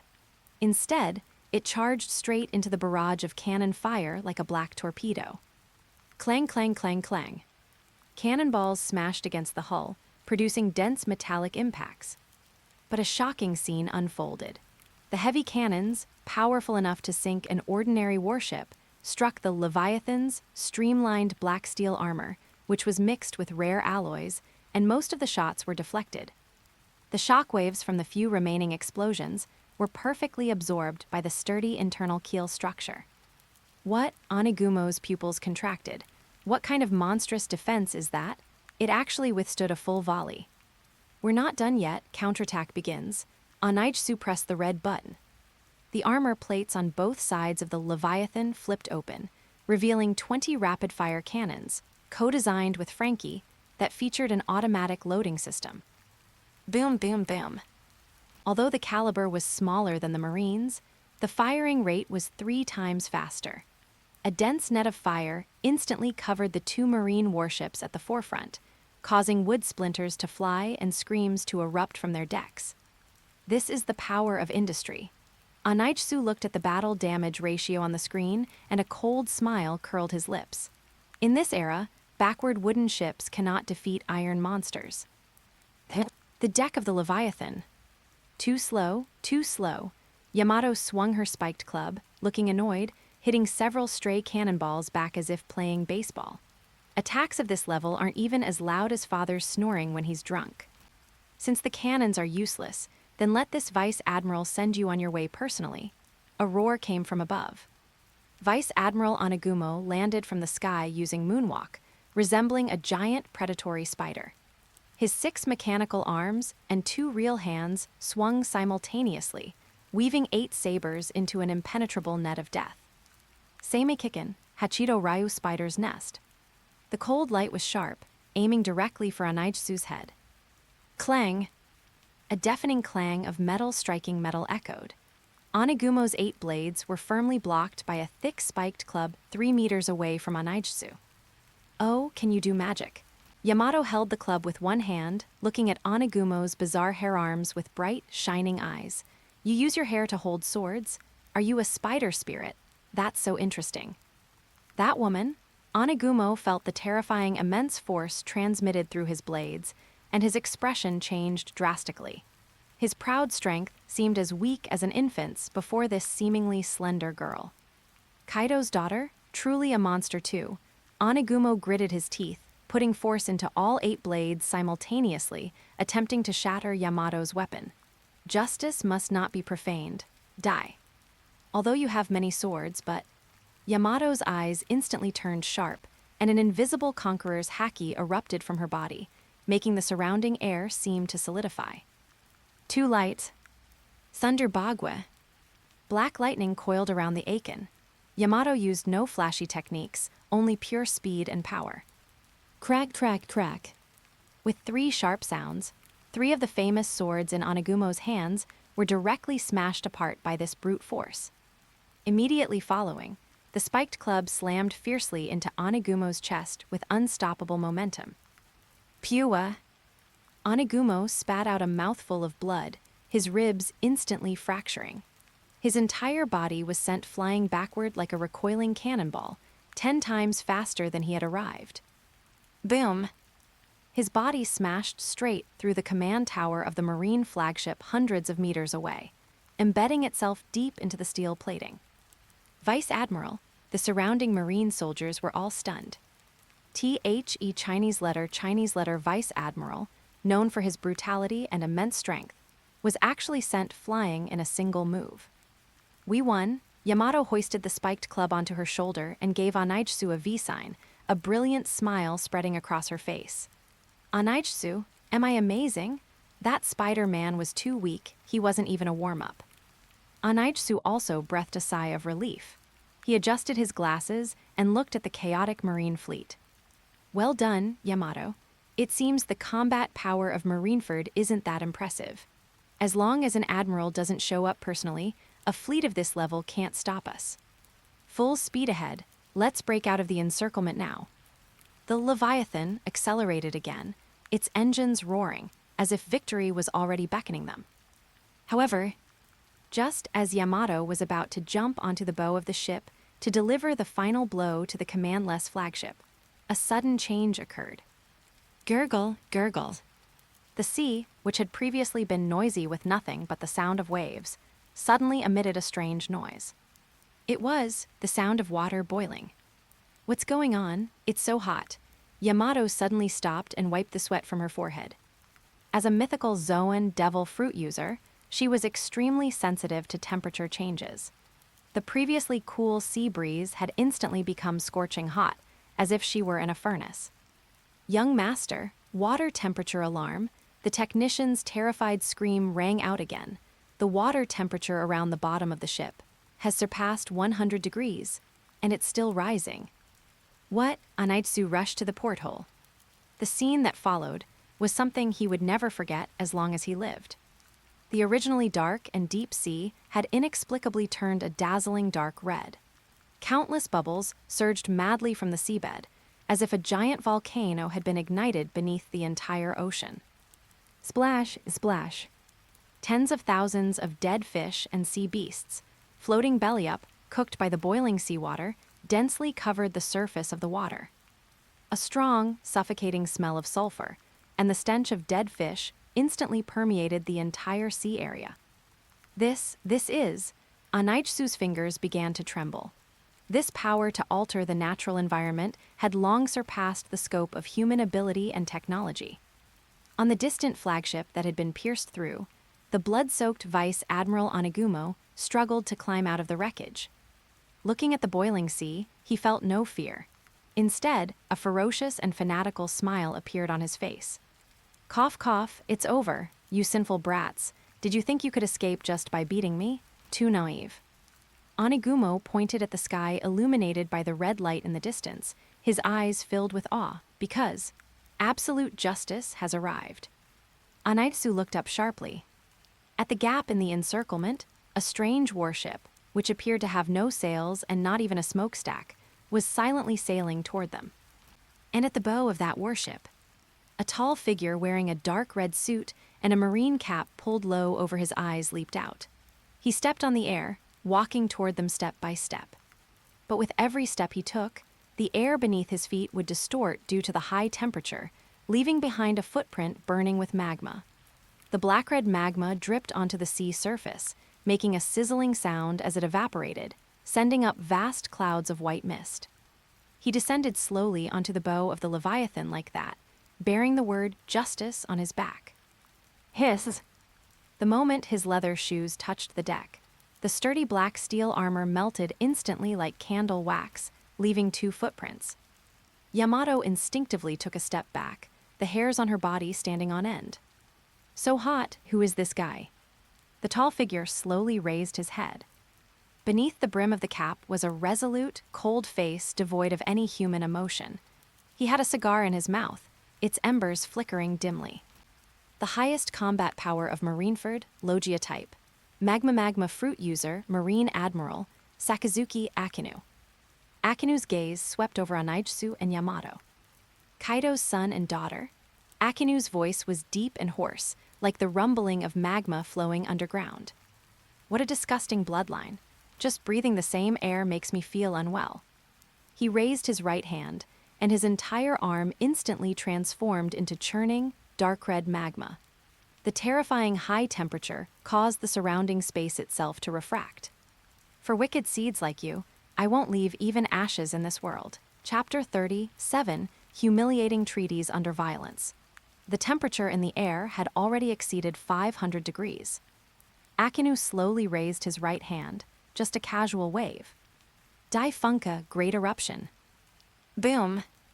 A terrifying fist made of magma, half the size of the Leviathan, erupted from his arm. The surrounding air was instantly sucked dry, and space warped due to the extreme high temperature. This was not a fist, it was a small erupting volcano. Are you kidding me, this scale? Yamato's pupils contracted violently. As a user of the mythical Zoan type ability, her beast intuition was screaming wildly. But she could not retreat. If this punch landed solidly, the entire ship would probably vaporize along with her. I have to take it head-on. Yamato took a fierce breath, her chest puffed out high, and white frost instantly condensed in the air around her. Kuaugi mouth secret technique, Musuiba no Samurai Ice Fang. An extremely cold breath, capable of freezing the sea surface, spewed out from Yamato's mouth, heading straight toward the destructive magma fist. However, in the face of an absolute gap in strength, reality was cruel. SSS. The spectacular scene of ice and fire colliding and canceling each other out did not happen. The moment the extreme cold breath touched the magma fist, it was almost instantly vaporized into high-temperature steam. WH. Yamato didn't even have time to change her move.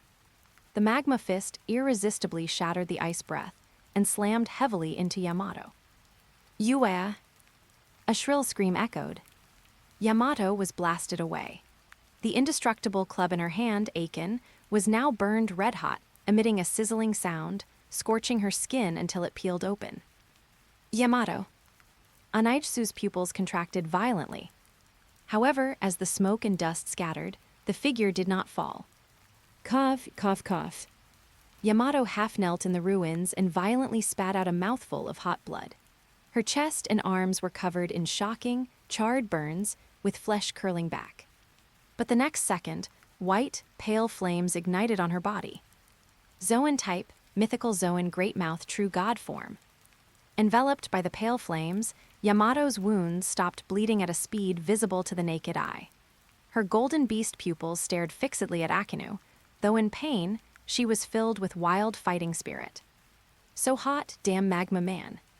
Yamato staggered to her feet, gripping the reddened club with both hands, her canines grinding audibly. An attack of this level, you want to kill me, you're far from it. Anaijutsu looked at Yamato, who had stood up again, and a trace of resolution flashed in his eyes. Yamato, let's go together.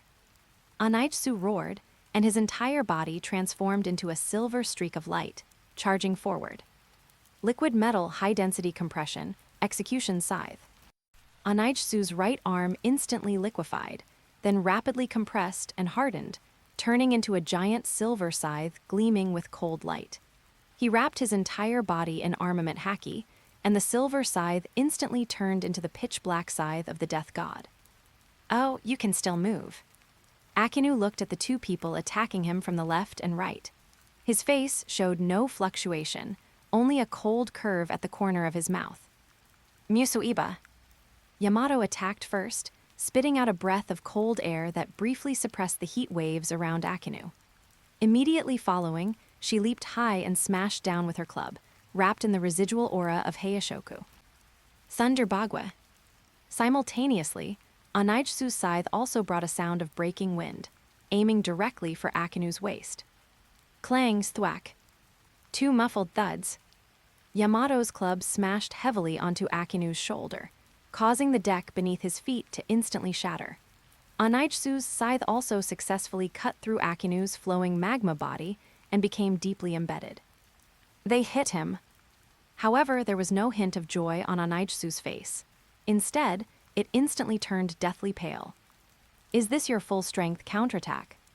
Facing two powerful attacks, even Akainu was forced back several steps, but that was all. His magma-transformed left hand actually caught Yamato's full-power Thunder Bagua bare-handed. As for the scythe plunged into his body by Anaijutsu, although it cut through his body, it was stuck deep within the magma, a layer of high-level armament Haki countless times harder than steel. Not bad metal, to withstand my magma without melting. Akainu slightly tilted his head, looking at the pitch-black scythe at his waist, then up at Yamato above him.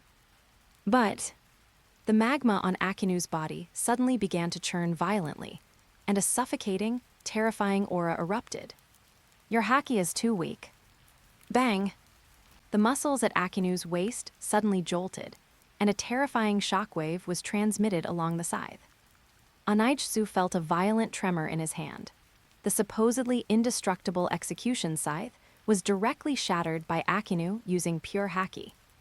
Immediately following, Akainu swung his right fist violently. Meigo, underworld dog. This punch shot directly towards Yamato in the air. Yamato's abdomen was hit head-on by the magma fist. Even with the defense of the mythical Zoan form, her muscles were instantly burned through. She flew backward like a kite with a broken string, crashing heavily onto the deck, unable to get up again, her life or death unknown. Yamato. Anaijutsu was filled with shock and anger. He swung his scythe back in another attempt to slash at Akainu, but a scorching large hand had already clamped onto his throat like an iron pincer. Snap! Akainu lifted Anaijutsu up with one hand, hoisting him into midair. Anaijutsu struggled desperately, trying to liquefy his body to escape, but Akainu's palm was covered in top-tier armament Haki, firmly locking down his physical form and making escape impossible. Did you think you could establish yourself in the new world, relying on that little bit of devil fruit ability? Akainu looked at Anaijutsu, who was covered in blood and turning purple from suffocation. Rolling heat waves washed over him. Anaijutsu's hair was scorched and curled, and his eyeglass lenses shattered from the high temperature, cutting his eye corner. Blood flowed down, making him look utterly wretched. It was the smell of death, and for the first time in his life, Anaijutsu truly felt despair. Kid, all your little tricks are worthless in the face of absolute power. Akainu's right hand once again turned into rolling magma, aimed directly at Anaijutsu's head. Just as that magma ghost hand was about to pierce Anaijsu's skull in that critical moment. Sorrow shave. A white afterimage suddenly rushed out from the side, forcefully inserting itself between the two. Tekai iron body, steel. Bang sizzle. It was the sound of flesh being scorched. Akainu's magma hand stopped.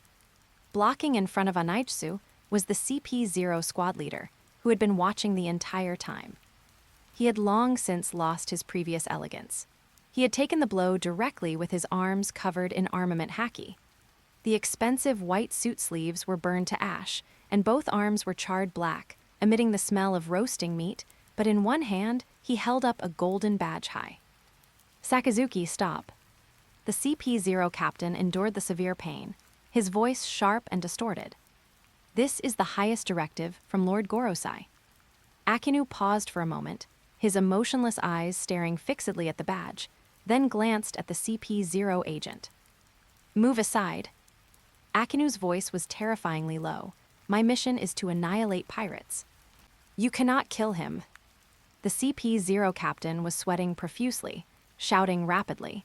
He is the specially designated supplier for the world government. If he dies, the 80% sea stone supply chain from Wano Country will be completely severed. That is a strategic resource urgently needed by the celestial dragons. If this deal falls through, even you cannot afford the wrath of Mary Geoeyes. The air seemed to freeze. Only the sizzle sound of magma dripping onto the deck remained. Akainu did not speak. The magma on his body churned even more violently, and the surrounding temperature was even higher than before. For money, for those dirty stones. Akainu gritted his teeth, the muscles in his face twitching. Every word seemed to be squeezed out from between his teeth. You must shield this sinful bloodline. This is the government's decision. This is politics, Sakazuki. The CP0 captain also went all out, shouting loudly, "Are you trying to defy orders?" A standoff. A long 3 seconds. For Anaijsu, this felt like waiting for 3 centuries on the guillotine. Finally, the red light on Akainu's body slowly dimmed. HMPH. He retracted his magma-transformed arm. Although extremely displeased, as a soldier who believed in absolute justice, he could not disobey the command of the world government's highest authority. You got lucky, kid. Akainu looked down condescendingly at Anaijsu, who was slumped on the ground, covered in wounds. You managed to keep your dog life. Akainu turned around, flicked his cape, and turned his back to the crowd. But remember this, as long as you are still sailing the seas, as long as I find an opportunity, I will sooner or later burn your bones, along with all your broken scrap metal, to ashes. Akainu left. But the high temperature he left behind still made the deck feel like a steamer. Who? The CP0 captain gasped in pain.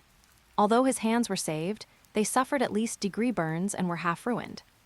But he didn't tend to his wounds. Instead, with those trembling, charred hands, he pulled out the dust-covered document from his breast pocket. Thud. The document was thrown in front of Anaijsu, splashing a few drops of blood. It was the Sea Stone Strategic Resource Exclusive Supply Agreement. Mr. Anaijsu, cough cough. The CP0 captain's facial muscles contorted in pain, but he maintained that nauseating posture of a victor. His voice from behind the mask was filled with mockery. Now can we talk? 80% share, supplied at cost. He pointed at Akainu, who hadn't gone far, then at the unconscious Yamato, and finally at the half-destroyed warship. Sign it, or would you rather have that admiral return to continue what he hadn't finished earlier? Anaijsu lowered his head. The shattered lens cut his eye corner, and blood dripped down his chin onto the white document paper, dyeing the glaring 80% red. He turned his head and looked at Yamato, lying in the ruins in the distance, her fate unknown. She was his family, his sharpest sword now broken. He looked around again. The ground was a mess. The industrial crystallization he was proud of had turned into a pile of scrap metal under absolute power. This was the price of the week. In this world, without the fist of an emperor, all wealth was merely fat sheep waiting to be slaughtered. I sign. Anaijsu's voice was hoarse, as if he had swallowed gravel. He tremblingly extended his blood-stained hand and used his own wound's blood to dip onto the humiliating treaty, heavily pressing his thumbprint on it. The bright red fingerprint was like a shameful brand, deeply etched into Anaitsu's heart and also etched into future history. Very good, a wise choice. The CP0 captain collected the document with satisfaction, not forgetting to deliver a final blow. See, Mr. Anaitsu. In this world, some businesses must be negotiated kneeling on your knees. We look forward to your first shipment. We will wait for you on the other side of the red line. The CP0 agent's ship pulled alongside and picked up the captain. The Marine fleet also retreated like a tide, leaving behind only a boiling Dead Sea and one smoke-billowing, broken warship. Anaitsu remained kneeling on the deck, tightly clutching the piece of black steel slag melted by Akainu. The high temperature had not yet dissipated, but he felt an unprecedented chill. It was a bone-deep coldness named weakness, Chapter 38, The Loser's Awakening. This was not the sound of a machine operating normally, but the mournful cry of metal fatigue. The once magnificent black steel battleship, the Leviathan, was now covered in wounds. Its entire left hull had vanished, exposing the charred and twisted internal keel. The originally smooth and streamlined armor plates were riddled with large holes melted by magma, resembling rotten flesh scorched by high heat. In the special care ward of the Leviathan, the air was thick with the smell of heavy charring and disinfectant. The Dr. 20 team, freshly invited from Drum Island, was engaged in a tense rescue operation. Quick, this burn is too severe. Ordinary burn medicine is useless. That's natural. It's magma from an admiral. It has already damaged the internal organs and bones. We must excise the necrotic tissue. Where are the antibiotics Kureha gave us? Hurry up and get them. On the hospital bed, Yamato, who was usually overflowing with energy, lay there covered head to toe in bleeding bandages, resembling a shattered porcelain doll. Her breathing was faint. Her famous morning star, named Daken, lay beside the bed, its shaft already warped by the intense heat. Oni, Anaitsu. Yamato struggled to open her eyes, her voice hoarse enough to break one's heart. Anaitsu sat in the shadows beside the bed. His meticulously tailored black suit was already tattered, and dried blood still stained his face. His iconic gold-rimmed glasses were half shattered, with only the left lens hanging on his nose bridge, and there was a deep scratch near his right eye. I'm here. Anaitsu took Yamato's bandaged hand. I'm sorry. A tear slipped from Yamato's eye, mixing with blood as it flowed into the pillow. I couldn't defeat that magma man. Am I too weak? I was supposed to guard your back, yet I couldn't even block a single punch. No, you're not weak. Our opponent was just too strong. Anaitsu's voice was calm, but the hand holding Yamato was trembling violently. He turned his head to look at the document placed on the bedside table. It was a blood-stained Sea Stone Strategic Resource Exclusive Supply Agreement. The bright red handprint on it was like a brand of shame, scorching his pride with every glance. To save their lives, to protect this ship and Yamato, he had signed this humiliating treaty that sold out the future interests of Wano Country. 80% of the output, supplied at cost price. This meant the workers of Wano Country would toil day and night, only for the vast majority of the fruits of their labor to be offered up to the celestial dragons who lived in the Holy Land Mary Giwais and regarded them as trash. Yamato, rest well. Anaitsu tucked the blanket around Yamato, stood up, picked up the agreement, and walked out of the ward. In the corridor, the artisans who had followed from Water 7 were silently repairing the ship's cabin. When they saw the blood-soaked Anaitsu walk past, no one spoke. Everyone lowered their heads. That oppressive atmosphere was even more suffocating than Akainu's magma. Anaitsu entered the captain's room and locked the agreement in the deepest part of the safe. I see clearly now. Anaitsu murmured to his wretched reflection in the mirror. I always thought I was a transmigrator. I possessed wisdom beyond this era, industrial technology, and money.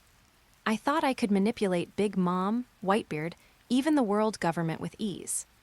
I thought capital was omnipotent. He took off his broken glasses and violently smashed them onto the ground. Smash! Glass shards scattered everywhere, but in the face of absolute violence, in front of that magma monster. My money, my schemes, my commercial empire, they were just castles built on sand, kicked to dust in an instant. Without the backing of emperor-level martial strength, so-called capital is nothing more than the tempting fat on a sheep waiting for slaughter. The usual rationality and indifference vanished from Anaijsu's eyes, replaced by a burning black flame called ambition. Akainu, world government. Today, I will give you the 80% share. But one day, I will make you vomit it all back with interest. 3 days later, Wano Country, the hidden port. The massive waterfall poured down like the Milky Way, and Carp towed the half-destroyed battleship, laboriously climbing to the top. There was no cheering, no triumphant horns. When the battered Leviathan sailed into the inner sea, the members of the beast's pirates waiting on the shore were stunned. Is that young master's ship? How did it get so damaged? Half the hull is melted. Heavens, who did this? At the very front of the dock, a gigantic figure like a demon god sat cross-legged, holding a massive sake gourd. Kaido of the beasts. He looked at the battered warship returning, at Yamato walking down the gangway covered in bandages, and at the expressionless Anaijsu. Everyone expected Kaido to fly into a rage, to erupt in fury because his child had disgraced him. However, Yurorororo. A deafening roar of laughter echoed throughout the entire port. Kaido laughed until he bent over, tears almost streaming from his eyes. How about that, you brats? This is the sea. Kaido suddenly stood up, and the Conqueror's Haki that erupted in that instant directly knocked out a circle of surrounding underlings. He pointed at Anaijsu, and a trace of satisfied fanaticism appeared in his ferocious dragon eyes. You thought you could dominate the new world just with a little bit of petty cleverness, a few lousy coins, and some scrap metal. Stop dreaming. Kaido slammed the sake gourd onto the ground, splashing sake everywhere. On this sea, there is only one absolute thing. That is strength. No matter how much money you have, no matter how smart you are, in the face of Haki, in the face of top-tier devil fruit powers, all of that is trash. That magma brat Akainu taught you a lesson, didn't he? Remember this pain. Remember that feeling of powerlessness. Kaido walked up to Anaijsu, his massive shadow completely enveloping him. He lowered his head, breathing hot dragon breath from his nostrils, staring directly into his son's eyes. This is the threshold for top-tier combat power. If you can't cross it, you'll forever just be playing house. Faced with the pressure from the world's strongest creature, this time, Anaijsu did not use business jargon to evade, as he had before. He raised his head, and in his eyes, now uncovered by glasses, flickered a cold glint that even Kaido found unfamiliar. It was the gaze of a predator. Father. Anaijsu's voice was no longer gentle, but cold and hard as steel. I am going into seclusion. Oh, Kaido raised an eyebrow, stopping business. I'll leave the business to my subordinates, but I need time. I will go to Udon prison, to the quarry. I need to develop the awakened form of this devil fruit, and I need to further develop my Haki. Anaijsu turned around, pointed at the ruined Leviathan, and his voice resonated firmly. In 3 years, according to my calculations in Water 7, that will be the day the sea train opens, and the day Tom is put on trial. On that day, I will set sail again. That time, I will personally tear apart that treaty with the world government. I will let that magma bastard know what true strength is. Yurorororo. Interesting. Finally acting like a man, Kaido roared with laughter. Just then. Me too. A stubborn shout came. Yamato, still covered in bandages, pushed away the doctor supporting her and staggered forward. Although her wounds bled with every step, her eyes had never been so resolute. I want special training too, you stinky old man. Yamato picked up the warped morning star and pointed it at Kaido. Teach me Conqueror's Haki entanglement. Teach me how to use Thunder Bagua. The next time I meet that magma man, I absolutely won't lose again. I'm going to blast him away. Looking at his children whose eyes had completely changed, Kaido paused for a moment, then burst into even wilder laughter. Yurorororo, good's very good. This is my blood. This is worthy of the beast's lineage. Kaido grabbed the sake gourd, threw his head back and down the strong liquor, then violently smashed it. Go become stronger. If in 3 years you are still this weak, I will kill you myself. The setting sun, like blood, dyed the sky of Wano Country crimson. The crowd on the dock gradually dispersed. Dr. 20 was sent to the newly established Central Hospital. The Fishman laborers were sent to the undersea mines, and the artisans from Water 7 were sent to the armory. Everyone had their place. Anaijsu walked alone on the path leading to the Udon Quarry. That was the place with the harshest environment in Wano Country, the hell most suitable for tempering one's will. He took off the tattered suit that symbolized businessman and casually threw it into the dust by the roadside. A cold wind blew past, whipping up the corner of his shirt. The once gentle youth who spoke only of profit exchange had vanished. In his place stood a tyrant who was about to forge an industrial empire that would make the world tremble within this isolated nation, using steel, fire, and haki. Chapter 39, The Flowing Silver Hell. A world-shaking roar made the entire Onigashima tremble. The top floor of Onigashima, the originally hard stone plaza, had now turned into ruins. Gravel flew, dust billowed, and the air was filled with a scorched smell and the suffocating aftermath of Haki. At the edge of the ruins, a tall figure lay in the pile of rubble in an X shape. Ha, it hurts so much. That stinking old man hits really hard. It was Yamato. 3 years had passed, and during this period of rapid growth, her figure had become taller and more slender, her development even more perfect. Although she was covered in injuries now, her white sleeveless samurai attire was tattered, revealing large patches of bandaged skin, yet the aura she exuded was wilder and more dangerous than 3 years ago. She had just finished her morning lesson with Kaido. After exchanging 50 rounds of Thunder Bagua, she was finally exhausted enough to deactivate her Great Mouth True God form and lay there resting. But this did not mean the fight was over. Hey, Anaijsu, don't lose to that roasted chicken who only knows how to fly. Yamato, lying on the ground, still had the energy to shout encouragement. If you lose, you won't get any Odin tonight. In the center of the plaza, 2 terrifying auras were in a standoff. One side was the great figurehead of the beast's pirates, the Calamity King. He wore a pitch-black restraint suit, and the massive black wings on his back were spread open, blocking the sunlight. Above the back of his head, the flame representing the divine bloodline of the Lunarian tribe was burning fiercely. Young master. King's voice was as cold as ice. He hadn't drawn his sword, merely looking down at the young man opposite him. Mr. Kaido said that if you are defeated again, you won't be allowed to set sail. Opposite King stood a young man wearing a long black trench coat, Anaijsu. The passage of 3 years had completely stripped away the gentle, refined scholarly air he once possessed. Now he wore no glasses. Those eyes, always hidden behind lenses, were now exposed to the air without concealment, their gaze as chilling as millennia-old ice. The most noticeable feature was the dark red scar at the corner of his right eye.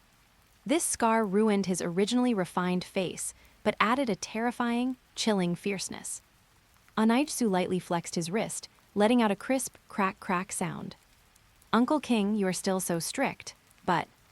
Anaijsu looked up, a slight curve forming at the corner of his mouth. Today, I might cause you a bit of pain. Arrogant. King's eyes narrowed, and the wings behind him sharply flapped once. Diocezan Huang. The huge figure instantly vanished, transforming into a streak of black light. This was a speed so fast that even observation Haki could barely capture it. The next second, a pressure slash capable of cleaving mountains was already right in front of Anaijsu's face. However, Anaijsu did not dodge. He simply stomped his foot lightly. Assimilation domain, Sea of Mercury. Splash. A bizarre scene unfolded. The originally hard stone ground instantly softened and changed color beneath Anaijsu's feet. Centered on him, the entire top floor of Onigashima within a 500-meter radius instantaneously transformed into a silver, surging ocean of liquid metal. It lacked the heaviness of ordinary metal. This silver liquid seemed alive, surging instantly under Anaijsu's will. Rise! A silver giant wave, 100 meters high, shot toward the sky, forcefully blocking King's slash. Clang! The pressure slash cut through the giant wave, but it was immediately enveloped, swallowed, and dissipated into nothingness by the countless surging liquid metal. Are you really eating an animal-type devil fruit? The awakening allows you to assimilate the surrounding environment, much like a Logia ability. King hovered in midair, looking down at the flowing silver hellscape beneath him, a hint of admiration flashing in his eyes. But metal of this degree cannot withstand my fire. The flames behind King suddenly surged, and his entire body seemed to turn into a miniature sun. Gyokiryu, Fire Dragon Emperor Guard. A massive fire dragon, composed entirely of high-temperature flames, roared and charged toward Anaijsu. The temperature was so high that the surrounding air began to distort. 3 years ago, Anaijsu had lost to this very high temperature. Using that move again. Anaijsu stood atop the silver waves, watching the fire dragon rush toward him. The scorching breath made the scar near his eye throb faintly, as if reminding him of the humiliation from that year. 3 years ago, my body couldn't withstand this temperature, but now. Anaijsu's pupils instantly contracted into needle-point beast eyes, and a low roar, seemingly from an ancient battlefield, erupted from his throat. Animal type, cat fruit, mythical Zoan model, white tiger form. Roar! Accompanied by the crisp sound of bones rapidly expanding, Anaijsu's body instantly grew 3 meters taller.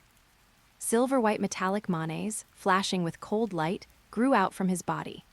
Black tiger stripes appeared on his strong muscles, resembling flowing liquid mercury. His hands transformed into sharp metallic claws, and a thick tiger tail, sturdy as a steel whip, lashed out behind him, tearing a sonic boom in the air. At this moment, he had transformed into the steel white tiger. The high temperature capable of melting steel rushed toward him, but it was forcefully blocked outside his body by this white tiger golden body, which represented the ultimate in defense and slaughter. Anaijsu felt the wild power erupting within him like a volcano. The giant tiger paw, covered in silver manes, fiercely clenched the void. The silver ocean beneath his feet instantly boiled. This was the metal assimilation ability brought by the white tiger fruit's awakening. Countless liquid metal gathered within his giant tiger paw, compressed, hardened, and compressed again, instantly forming an execution great scythe, 10 meters long and entirely pitch black. Anaijsu's gaze suddenly turned ferocious, and a suffocating, terrifying pressure erupted from this half-man, half-tiger body. Zizizi. Black-red lightning, this was Conqueror's Haki, and it wasn't just spreading, it was coating.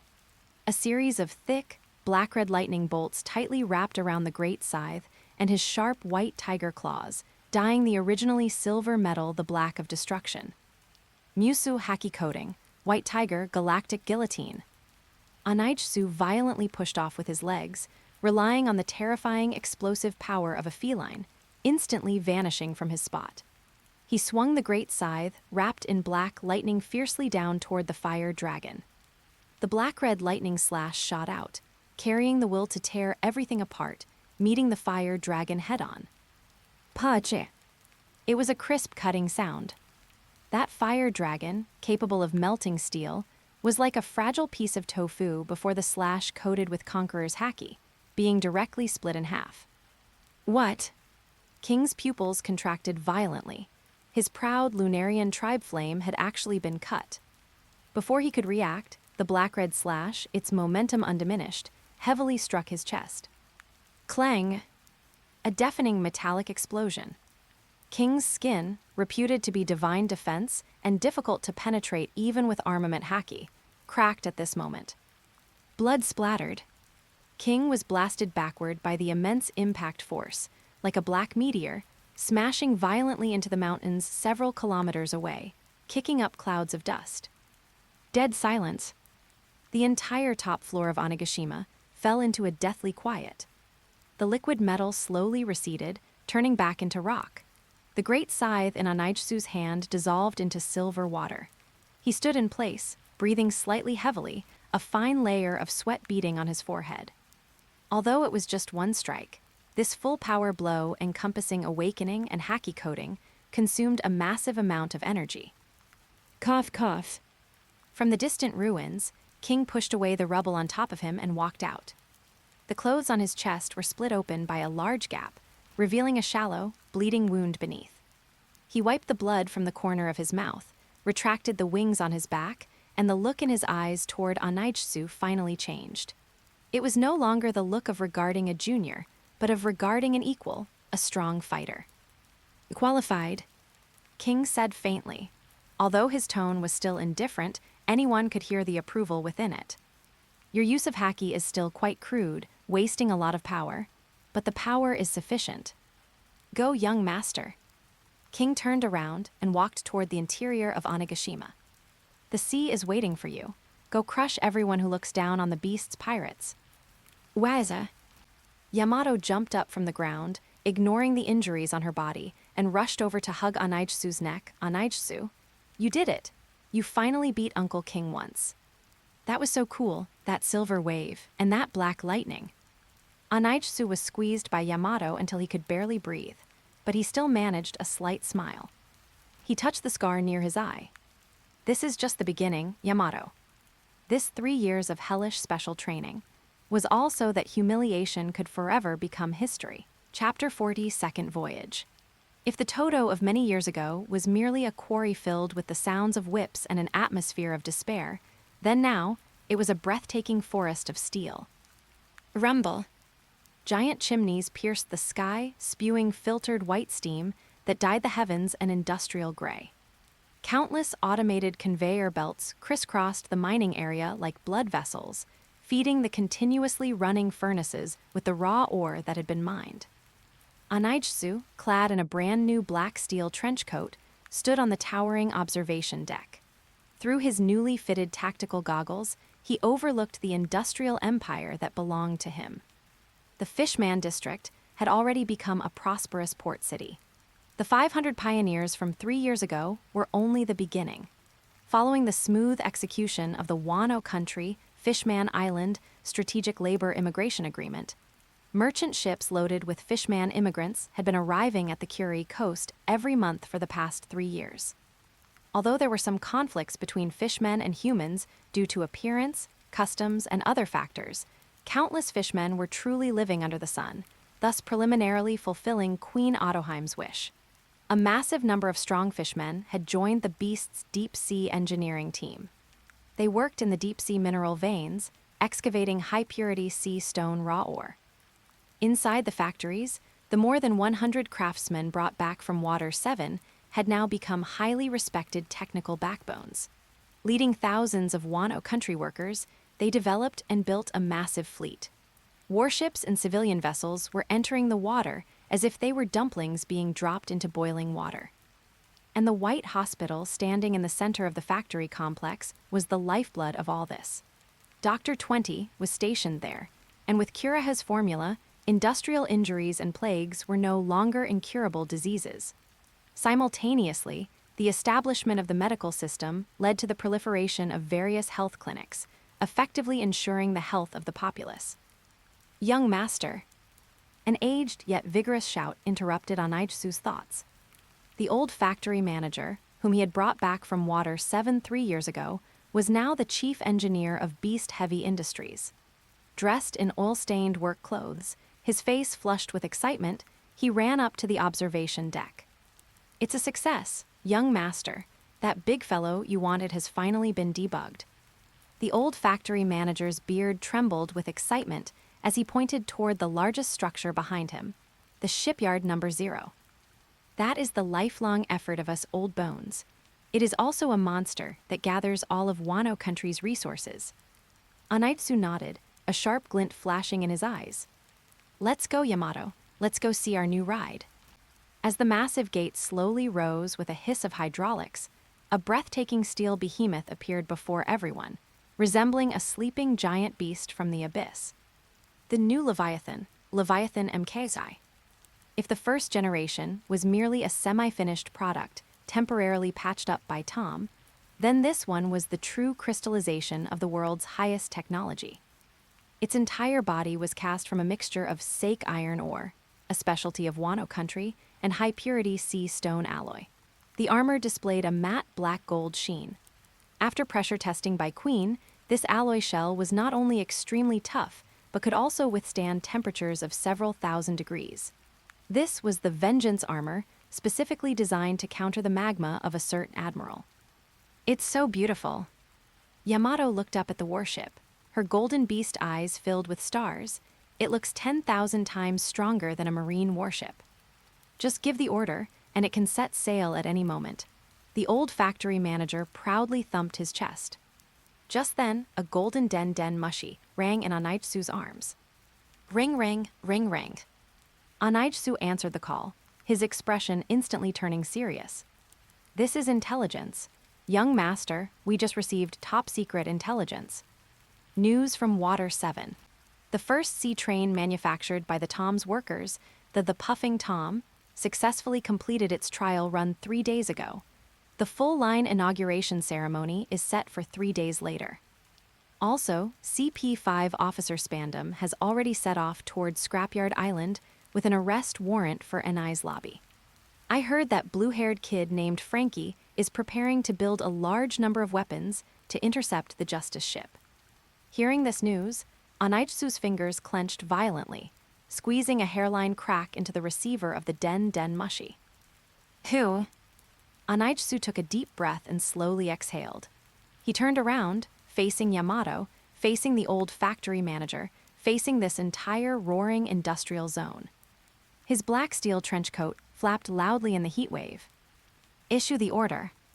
Anaitsu's voice was not loud, but it transmitted throughout all of Todo via the broadcast, carrying unquestionable majesty. All personnel to level 1 combat readiness. Fuel the new Leviathan with the highest purity sea stone fuel. Load all special cannonballs. Target, first half of the Grand Line, Water 7. Yamato was stunned for a moment, then hefted the upgraded spiked club, True Aiken, resting beside her. We're going to Water 7. Are we going to fight? We are going to fulfill a promise, and also collect a debt. Anaitsu pushed up his goggles, a cold light flashing across the lenses. And while we're at it, we're going to settle a 3-year-old score with the world government. Yamato, bring your club. No need to hold back this time. Oh, I've been ready for ages. Yamato excitedly waved her spiked club, white flames igniting all over her body. This time I'll definitely beat that purple-haired pervert flying to the moon. 1 hour later, Wano Country submerged port waterfall. Rumble. The massive new Leviathan, driven by powerful engines, didn't use the submerged port, but instead surged upstream, bursting out of the waterfall and hovering over Onigashima. This black gold warship blotted out the sky, resembling the descent of a demon king. Kaido of the Beast stood atop Onagashima's giant skull, holding his sake gourd, watching the warship, now capable of threatening a marine fleet, and his children standing at the bow. 3 years, the Brat who was nearly beaten to death by Akainu had now grown into a true monster. Go, Anaitsu. Don't come back with your tail tucked between your legs like you did 3 years ago. Kaido tilted his head back and downed a mouthful of strong liquor, letting out a deafening, wild laugh. Turn the world upside down. Anaitsu stood at the bow, his back to Wano Country, and waved his hand backward. Depart. The roar of the giant engines shook the heavens, the afterburners spewing streams of blue light. This warship, carrying the fury of revenge and industrial ambition, tore through the clouds like a black gold tiger released from its cage, accelerating toward the direction of the Red Line. Year 1510 of the Sea Cycle. The mechanical tyrant that had lain dormant for 3 years once again reigned over the sea. This time, he had not only money, but also his fists. Chapter 41, Carjacking. That day should have been a day of celebration for Water 7. After 10 years, the sea train, the Puffing Tom, constructed under the supervision of the world's greatest shipwright, Mr. Tom, had finally completed its final adjustments and was ready for its inaugural run. This was supposed to be the lifeline for the sinking city. How could this happen? This is a warship I built. How could it attack the judicial ship? The hot-headed Frankie knelt amidst the ruins on the shore, screaming in despair. Before him, Several battleships bearing his signature graffiti, the Frankie battleship, were mercilessly firing upon the judicial ship on the sea. This was a setup. CP5 Officer Spandam, in his quest to seize the blueprints for the legendary Pluton, used weapons manufactured by Frankie to attack the judicial ship, pinning the treasonous charge firmly onto Tom and his apprentice. Ha ha ha ha, you fools, this is what happens when you oppose the world government. Spandam stood at the coupling between the slowly moving carriages of the sea train, waving the arrest warrant in his hand. A sickening, maniacal laugh plastered across his face as he surveyed the result of his scheme from a few days prior. Tom, your talent is a crime. Your very existence is a crime. Take your apprentices to Anai's lobby for judgment. Once we arrive, I will dig the blueprints out of your brain. No, give teacher back to me. Frankie's eyes were bloodshot. He stared at the accelerating steel train, his teacher's decade of hard work, now transformed into a prison carriage escorting his teacher to hell. If he didn't do something, teacher would really die. Stop for me, Oila. Frankie let out a beast-like roar. He had no weapons, no allies, only flesh and blood. He suddenly charged onto the freshly laid tracks leading into the deep sea, spreading his arms wide to face the roaring steel monster, spewing black smoke. Frankie, get out of the way. Tom, bound by chains inside the carriage, shouted in terror, that's a steam engine. Human strength can't stop it. I won't move, give teacher back to me. Frankie stared fixedly at the engine, his legs rooted to the sleepers. Seeking death, Spandam sneered, ordering the driver, run down that blue-haired idiot. Will. The whistle blared long, and sparks flashed blindingly where the wheels ground against the rails. The train's speed had reached its limit.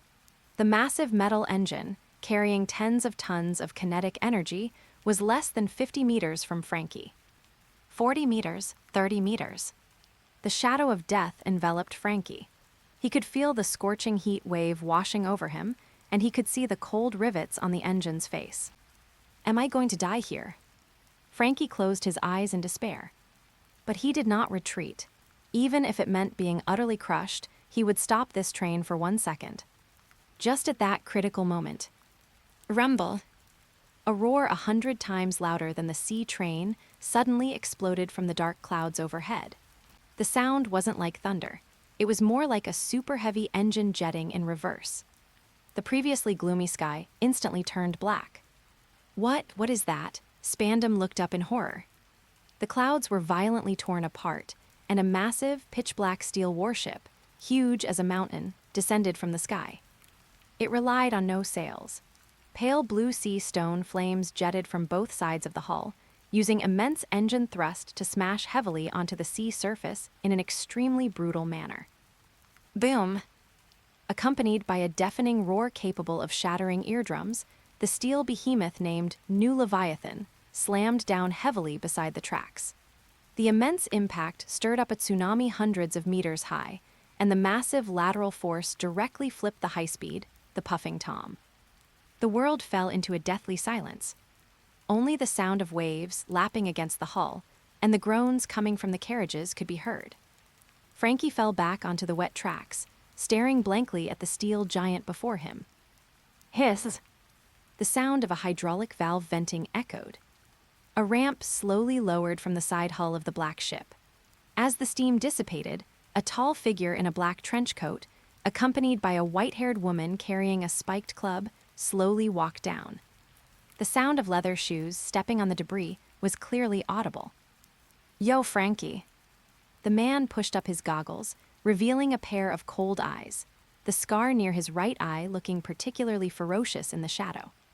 He looked down at the terrified Frankie, his tone as calm as if making small talk.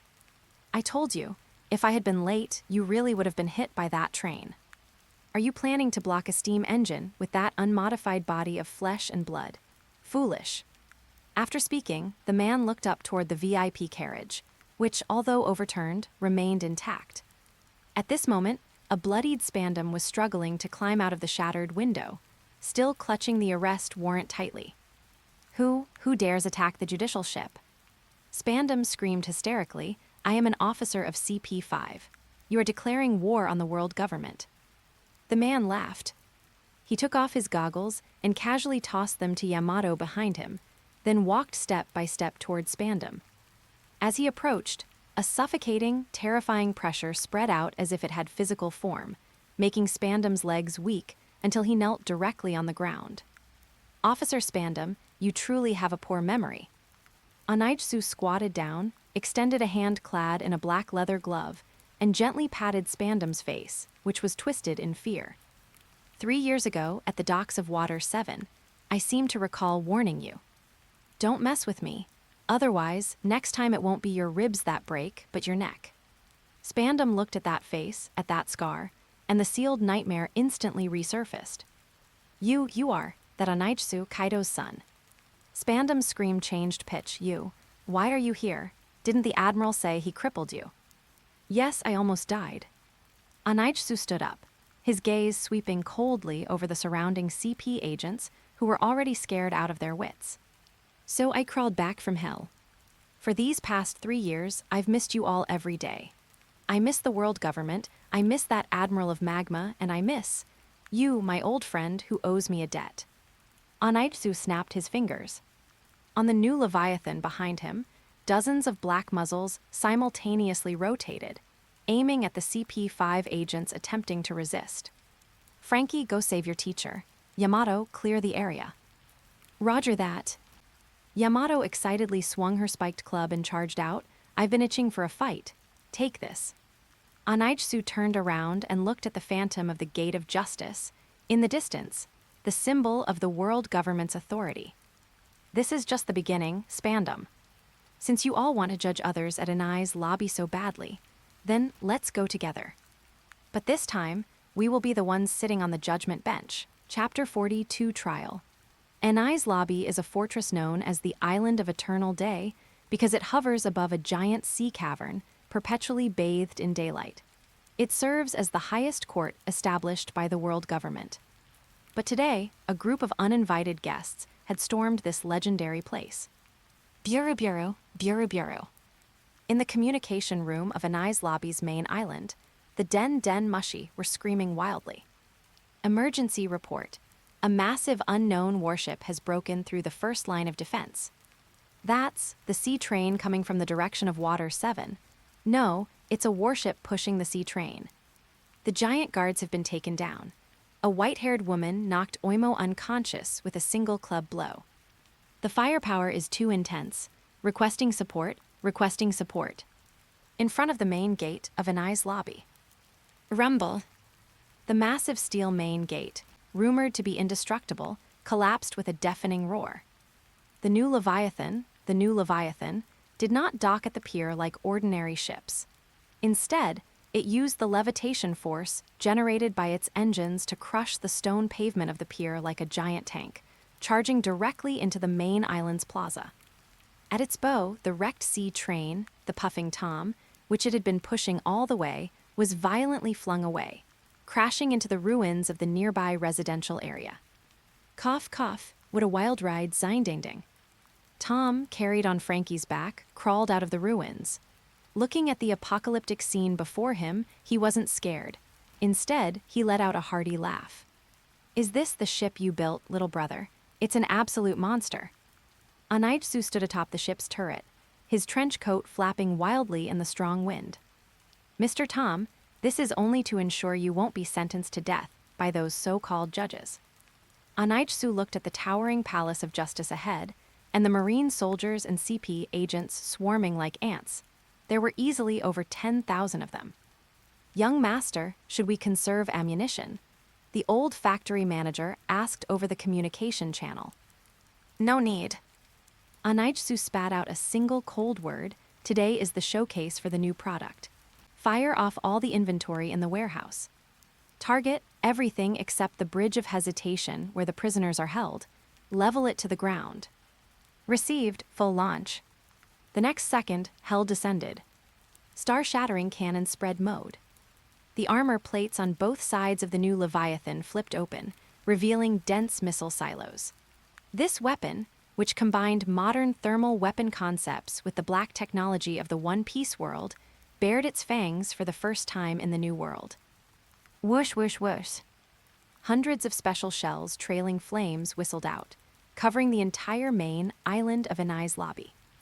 Boom, boom, boom, boom. Violent explosions merged into one continuous roar, and fire shot up to the sky. The Marine soldiers who were still charging forward with swords and blades hadn't realized what happened before they were thrown back by the massive shockwave. The ancient stone buildings, baptized by modern firepower, were as fragile as sandcastles and collapsed instantly. This wasn't a battle, it was a one-sided massacre. It was the dimensional strike of industrial civilization against the age of cold weapons. Monsters, they are devils. The Marines broke down, crying and fleeing in all directions. Don't come closer. Spandam was pressed against the window of the new Leviathan, staring at the black ship spewing tongues of fire, so terrified his pants were soaked. Just then, a white bolt of lightning pierced through the smoke. Yamato immediately activated her human beast form, transforming into a white afterimage, stepping on the collapsing buildings, and charging towards the Tower of Justice as if entering an unmanned zone. A few CP agents who tried to stop her had just jumped out. Iron body. Thunder bagua. Clang track. The so-called iron body was as brittle as a biscuit against Yamato's spiked club wrapped in armament Haki. Those agents didn't even have time to scream before they were smashed into the sea. Too weak. Bang! The heavy wooden door, symbolizing the majesty of the law, was kicked open and slammed violently onto the judge's bench, kicking up a cloud of dust. Order. Anaitsu strode into the courtroom, dragging the blood-soaked Spandam behind him like a dead dog. He walked straight to the High Chief Judge's seat and kicked over the giant-scale emblem with one foot. Behind him, Yamato held a fat, ball-like Chief Justice of Inai's lobby, wearing a white wig and judicial robes, in one hand, and threw him onto the Associate Judge's seat next to Anaitsu. Court is in session, everyone. Anaitsu sat elegantly in the Chief Judge's high-backed chair, crossing his legs, gently tapping his black steel pistol on the desk, making a crisp click sound. You are committing sacrilege. This is the Supreme Court of the world government. The Chief Justice's wig was askew from fear, his entire body of fat trembling, but he still stammered out a defense of his supposed dignity. No one has ever dared to cause trouble here. Now there is. Anaitsu pushed up his goggles and swept his icy gaze across the audience. Frankie, supporting the just-rescued Mr. Tom, stood at the plaintiff's table. Countless defeated Marine guards lay groaning on the ground, but none dared to stand up. Since this is Inai's lobby, we will play by your rules. Anaitsu pointed his gun muzzle at the slumped Spandam on the ground, then at the scarred Tom. The verdict will now be pronounced regarding the case of Tom's Shipyard Company, being suspected of attacking a judicial ship. Your Honor, please re-examine the evidence. The muzzle of Anaitsu's gun sprayed a cluster of silver liquid metal, instantly transforming into a sharp executioner's scythe that hovered over the Chief Justice's neck, even breaking the skin slightly and drawing beads of blood. This is. The Chief Justice felt the chill on his neck, and cold sweat instantly soaked his judicial robes. Tell me who is guilty. Anaitsu's voice was soft, yet like a demon's whisper. Is it Mr. Tom, who built the sea train and saved Water 7? Or is it Officer Spandam, who basely attacked his own people for personal glory? You have 3 seconds to think. After 3 seconds, if you don't deliver a verdict, I will sentence you to death. 3, 2. I judge. The Chief Justice completely broke down. In the face of absolute violence, the so-called justice and law appeared so pale and powerless. He grabbed the gavel and desperately hammered the desk, afraid that if he was late, his head would be gone. This court declares. The Chief Justice's voice was hoarse and distorted, echoing throughout the entire hall. The defendant, Tom, not guilty, released immediately. The plaintiff, Spandam, guilty of framing, abuse of power, and attacking a judicial ship. Multiple counts, sentenced to. The Chief Justice glanced at Anaitsu's icy stare, gritted his teeth, and roared. Sentenced to death, immediate execution. Bang! The gavel fell. This single strike shattered not only Spandam's hopes, but also the judicial prestige that the world government had maintained for 800 years. No, I am an officer of CP5. I am Spanding's son. You cannot judge me. Spandam screamed in despair, like a mad dog whose tail had been stepped on. I have the authority to initiate a buster call. I will blow you all up. Buster call. Anaitsu stepped down from the judge's seat, playing with the golden den mushi he had confiscated from Spandam. 3 years ago, I already experienced a buster call. Cracked. Anaitsu, in front of everyone, squeezed the golden den mushi, which represented the authority of destruction, into a pile of scrap metal with a forceful grip of his 5 fingers. Did you see clearly, Spandam? Anaitsu grabbed Spandam by the collar and dragged him to the shattered floor-to-ceiling window. Outside was Enai's lobby, bombed into ruins, and the world government's cross flag still fluttering amidst the smoke. 3 years ago, because of your denunciation, Yamato and I almost died at sea. I was forced to sign an unequal treaty and hand over 80% of the profits. That was my shame. Today, I have come to return it. A cluster of silver liquid metal suddenly condensed in Anaitsu's hand, quickly transforming into a flamethrower. Whoosh! A dragon of fire erupted, accurately hitting the flag hanging from the top of the Tower of Justice. The flames instantly consumed the fabric. Under the desperate gazes of countless Marines, the flag symbolizing the absolute authority of the world government turned to ashes and drifted in the wind. At this moment, the nature of the situation changed. If the previous trial was merely humiliation, burning the flag was a formal declaration of war against the world government, which had 170 member nations. Yamato, execute him. Anaitsu casually tossed Spandam into the air. Roger that. Yamato had long been impatient. She revealed a brilliant smile, and chilling cold emanated from the spiked club in her hand. Musashi Ice Fang, Absolute Zero Strike. Bang! Spandam was slammed hard in the face with the club. He was instantly frozen into an ice sculpture by the cold air, and then Yamato kicked him. With a crack, all of Spandam's teeth and the bones of half his face shattered. Mission complete, everyone retreat. Anaitsu turned around and looked through the broken window toward the massive gate of justice in the distance. Just then, gurgle, gurgle. The previously calm sea surface suddenly began to bubble. A smell of sulfur, familiar enough to make Anaitsu's soul tremble, drifted in with the sea breeze. The ocean boiled. The originally azure seawater instantly turned a blinding dark red. Countless dead fish floated belly up, and white steam obscured the sky. That temperature, that sense of oppression, that malice that seemed capable of melting the world. Anaitsu's pupils contracted sharply, but unlike 3 years ago, he felt no fear. Instead, a bloodthirsty curve appeared at the corner of his mouth. He touched the scar near his eye, the shame left from 3 years ago. Finally here. Anaitsu murmured softly toward the boiling sea.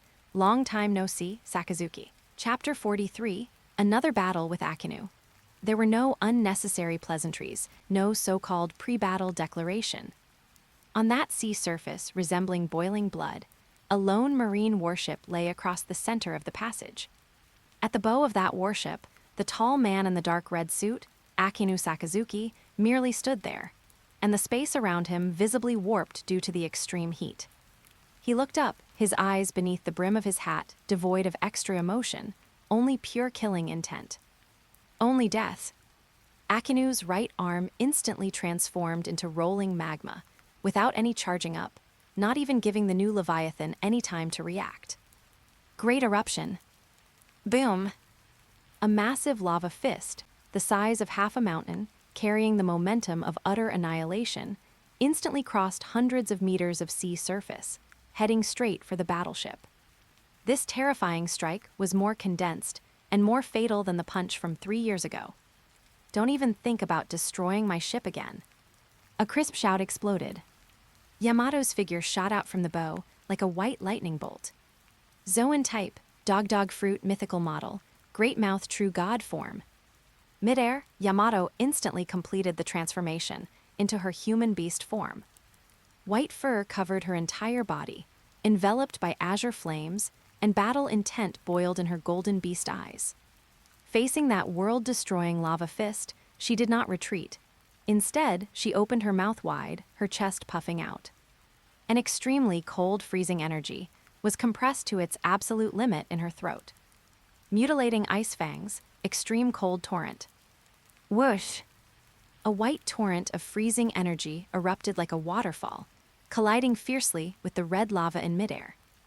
Hiss, hiss, hiss. The piercing sound of vaporization echoed through the heavens. The clash between extreme heat and extreme cold generated violent thermal convection, instantly stirring up a level 12 gale on the sea surface. However, Akainu's magma was a superior, fire, devil fruit, and Akainu's development of the fruit had reached its peak.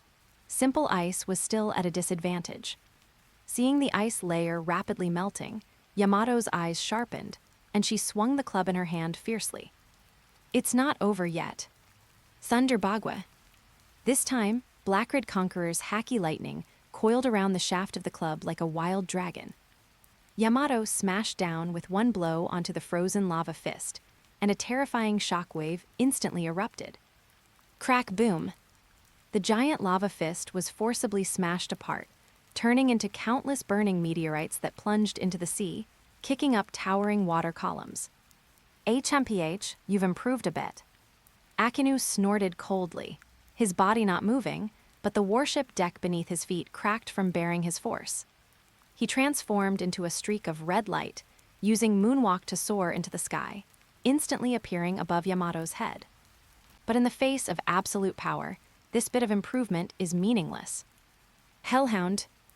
Akainu's left arm stretched out at extreme speed, transforming into a ferocious lava hound, aiming directly for Yamato's throat. This strike was fast, accurate, and ruthless, a perfect combination of an admiral-level martial technique and devil fruit ability. Yamato was just about to defend when she realized the magma contained top-tier armament Haki, sealing off all her retreat routes. Just at this critical juncture, clang! A shrill sound of metal, tearing through the wind, rang out. Anaitsu's figure appeared behind Akainu before anyone knew when. Zoan type, cat fruit mythical model, white tiger form, Jeng metal killing array. At this moment, Anaitsu had fully transformed into his beast form. His 3-meter-tall body was covered in flowing silver mane, and the tiger claws on his hands flickered with a chilling light that made people's hearts pound. He used no weapon, because his body was the strongest weapon. Get lost. Anaitsu swung his right claw, his 5 fingers instantly liquefying and extending, turning into 5 sharp blades several meters long. No style, Haki infusion, white tiger skyrending claw. Black-Red Conqueror's Haki lightning wrapped around the blades, carrying the might of tearing space, fiercely clawing towards Akainu's waist. Akainu felt the threat of this strike. If he didn't retract his move to defend, although he could heavily injure Yamato, these 5 blades wrapped in Haki infusion would definitely slice through his elemental body and cut him in half. As an admiral seasoned in countless battles, Akainu made a decision instantly. He forcibly twisted his waist, abandoning the killing blow on Yamato, and his right arm shifted to defense, the magma rapidly hardening, covered with a layer of pitch-black armament Haki. Clang! The sound of clashing metal shook the sea surface. Anaitsu's white tiger blades fiercely struck Akainu's magma arm. 3 years ago, Anaitsu's attacks achieved almost nothing. But this time, sizzling sizzle. What? Akainu's pupils contracted slightly. The impact force of the Conquerors, Haki pierced through his armament Haki defense and slammed violently into his body. Puffed. Akainu grunted, and his entire body was blasted away by this immense force, smashing heavily back onto his own warship. Rumble. The warship's deck instantly collapsed, and huge clouds of dust rose into the air. We did it. Frankie, watching from a distance, nearly popped his eyes out. That magma guy, he was sent flying. Don't let your guard down. Anaitsu landed, using liquid metal to create a floating board, his feet stepping on the sea surface, his gaze incomparably grave. A monster like that, this level of attack is at best a scratch. As expected, before the dust settled, an even more terrifying and oppressive heat wave swept over. Gulp, gulp. The wreckage of the collapsed warship began to melt. Akainu slowly stood up from the pool of magma. His suit was somewhat damaged, and a trace of blood leaked from the corner of his mouth. On his right arm, there were clearly 5 deep, visible bloody gashes. But his aura was 10 times more terrifying than before. Very good. Akainu reached out and wiped the blood from his mouth. His eyes had completely turned dark red, as if even his pupils were burning. In just 3 short years, from a rat that only knew how to run away, you've become a beast that knows how to bite. Akainu stepped onto the sea surface. Strangely, he did not sink. The seawater beneath his feet evaporated the instant it made contact, forming a layer of high-pressure steam to support him. Simultaneously, the surrounding seawater was rapidly cooled into obsidian-like rock. This was the ultimate manifestation of control over his devil fruit ability, rock forming with every step. Akainu slowly raised both hands. The sea area spanning several kilometers instantly boiled, and magma erupted behind him like a fountain, transforming into countless ferocious lava fists.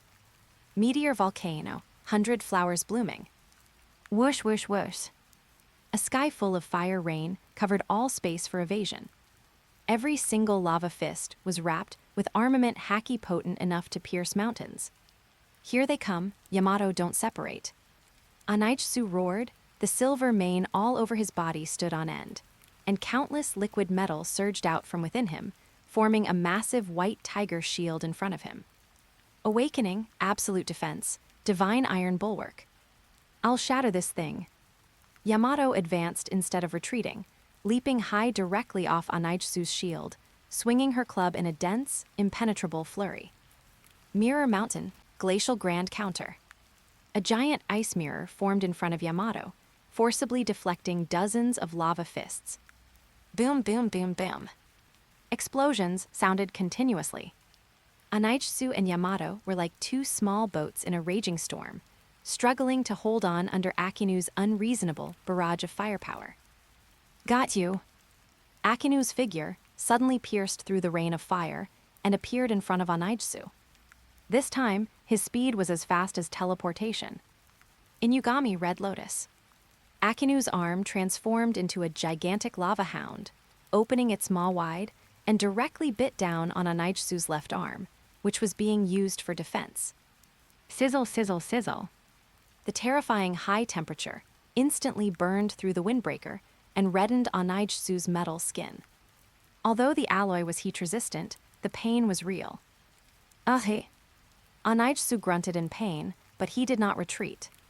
Comparing ferocity, who's afraid of whom? A trace of madness flashed in Anaitsu's eyes.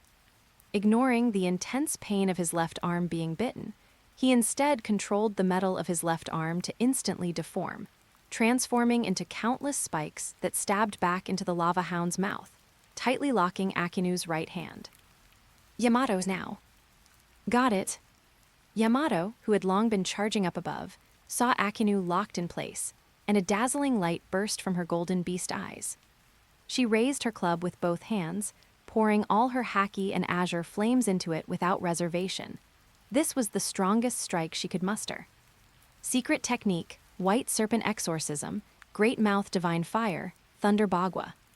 Yamato turned her entire body into a spinning white storm, carrying world-destroying power, descending from the sky, and smashing violently towards Akainu's head. Akainu's eyes narrowed.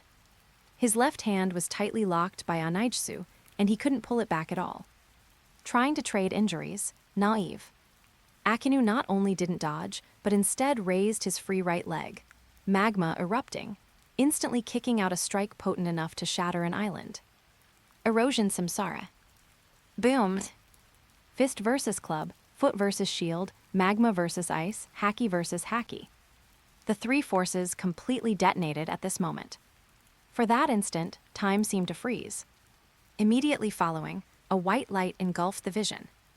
A terrifying shockwave spread outwards from the 3 of them as the center.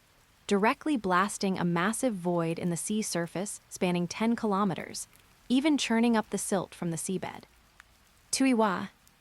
Yamato spat out a mouthful of blood and was sent flying backward, skipping across the sea surface for several thousand meters like a stone. Anaitsu was also kicked in the abdomen by Akinu's foot, his entire body resembling a cannonball impact, smashing heavily into the side armor of the new Leviathan, leaving a deep, human-shaped indentation. And Akainu, he wasn't faring well either. He stood on a shattered piece of rock, the suit on his right shoulder completely blown apart, revealing toned muscle. On his shoulder, there was now a purplish-black bruise, and a streak of bright red blood flowed from the corner of his mouth. He was injured. This was one of the rare few times since becoming an admiral that he had been wounded in a direct confrontation. Who, too? Akainu wiped the blood from his mouth, looking at the two figures struggling to get up in the distance, the killing intent in his eyes now condensed into substance. Very good. Kaido's children, you are no longer playing pirate dress-up. The magma on Akainu's body slowly flowed, boiling away all the surrounding seawater. You are a calamity that must be erased. The battle had only just begun. Chapter 44 Storm. The battle outside Anai's lobby had been raging for a full half-day. This once-calm sea had transformed into a scene that could only be witnessed in hell.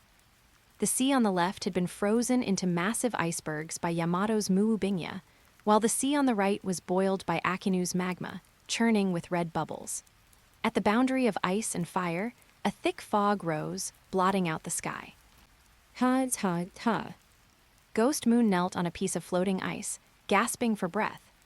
His prized silver tiger armor was shattered, and there was a charred fist mark on his left shoulder, left by a grazing hellhound from Akainu just moments ago.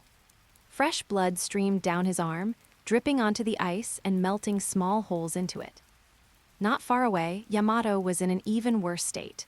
She could barely maintain her hybrid form, her white hair was covered in scorch marks, and the wolf fang club in her hand, though unbroken, was pitted and scarred from the heat. Is this guy a monster? Yamato gritted her teeth, wiping the blood from her face. We've been fighting for so long, yet his Haki hasn't weakened at all. Opposite them, Akainu no longer possessed his earlier composure. The warship had long since sunk, and he now stood on a black reef formed by cooled magma. His exquisite dark red suit had been torn to shreds, revealing a muscular body beneath. He had several new wounds on his body, left by Ghost Moon's scythe, and a trickle of blood spilled from the corner of his mouth, an internal injury caused by taking a full-power Thunder Bagua from Yamato. But that was all. As an acknowledged monster of Marineford and a Logia user with the strongest offensive power, Akainu's stamina and explosive force were truly despair-inducing. In just 3 short years, to have grown to this extent, Akainu wiped the blood from the corner of his mouth, the killing intent in his eyes not only undiminished but burning even brighter. If I let you go today, in another 3 years, I fear even I might not be able to suppress you. Kaido's bloodline, it truly cannot be left alive. Akainu thrust both arms violently into the magma beneath his feet. Awakening Great Red Lotus, scorching hell. The entire sea trembled. The seabed seemed to tear open, and endless magma surged forth, forming a massive lotus of magma, attempting to swallow Ghost Moon, Yamato, and the distant new Leviathan whole. This was no longer a battle. This was an attempt to completely destroy this corner of the world. Damn it, is this guy crazy? Ghost Moon's expression changed drastically. An attack of this scale would destroy the ship even if they managed to block it. Just as both sides prepared for a final, do-or-die clash. Rumble. A sound even more terrifying than the magma eruption suddenly descended from the sky. The Grand Line's fickle climate revealed its majesty at this critical moment. Because of the extreme cold and extreme heat over the past half-day, the violent collision of cold and hot air currents finally triggered an unprecedented super meteorological disaster. Supergiant Sea Tornado. A blackwater tornado with a diameter exceeding 10 kilometers, carrying thunder and storms, descended from the sky without warning, standing in the center of the battlefield. The violent wind pressure instantly tore Akinu's magma lotus to shreds and uprooted the icebergs Yamato had created. Wah, what? Akinu's expression shifted, and his foothold instantly crumbled. Before the raw power of nature, even a Logia user appeared insignificant. Good chance. The beast pupils in Ghost Moon's eyes constricted sharply. If not now, when? His goal had been achieved. He had rescued Tom, humiliated the government, and tested his strength. There was no need to die here with Akainu. Yamato, get on the ship. Ghost Moon grabbed Yamato and soared through the air toward the distant new Leviathan. Everyone hold on. Engage emergency evasion mode. Received, the crew on board was already prepared. Boom! All the anti-gravity engines of the new Leviathan output at full power, emitting a dazzling blue light. The steel behemoth actually used the updraft of the tornado, like a flying dragon, and forcibly surged 100 meters into the air, breaking through along the edge of the storm. Don't think you can escape. Akainu roared, attempting to pursue using moonwalk. But the violent air currents made it impossible for him to gain leverage in the air, and a magma punch he threw was instantly dispersed by the storm. He had lost his warship, and beneath his feet were only crumbling rocks. If he pursued recklessly, he would likely fall into the sea. In the end, he could only watch as the black warship disappeared into the depths of the storm and thunder. After the storm, the sea returned to calm, though high temperatures and floating ice remained.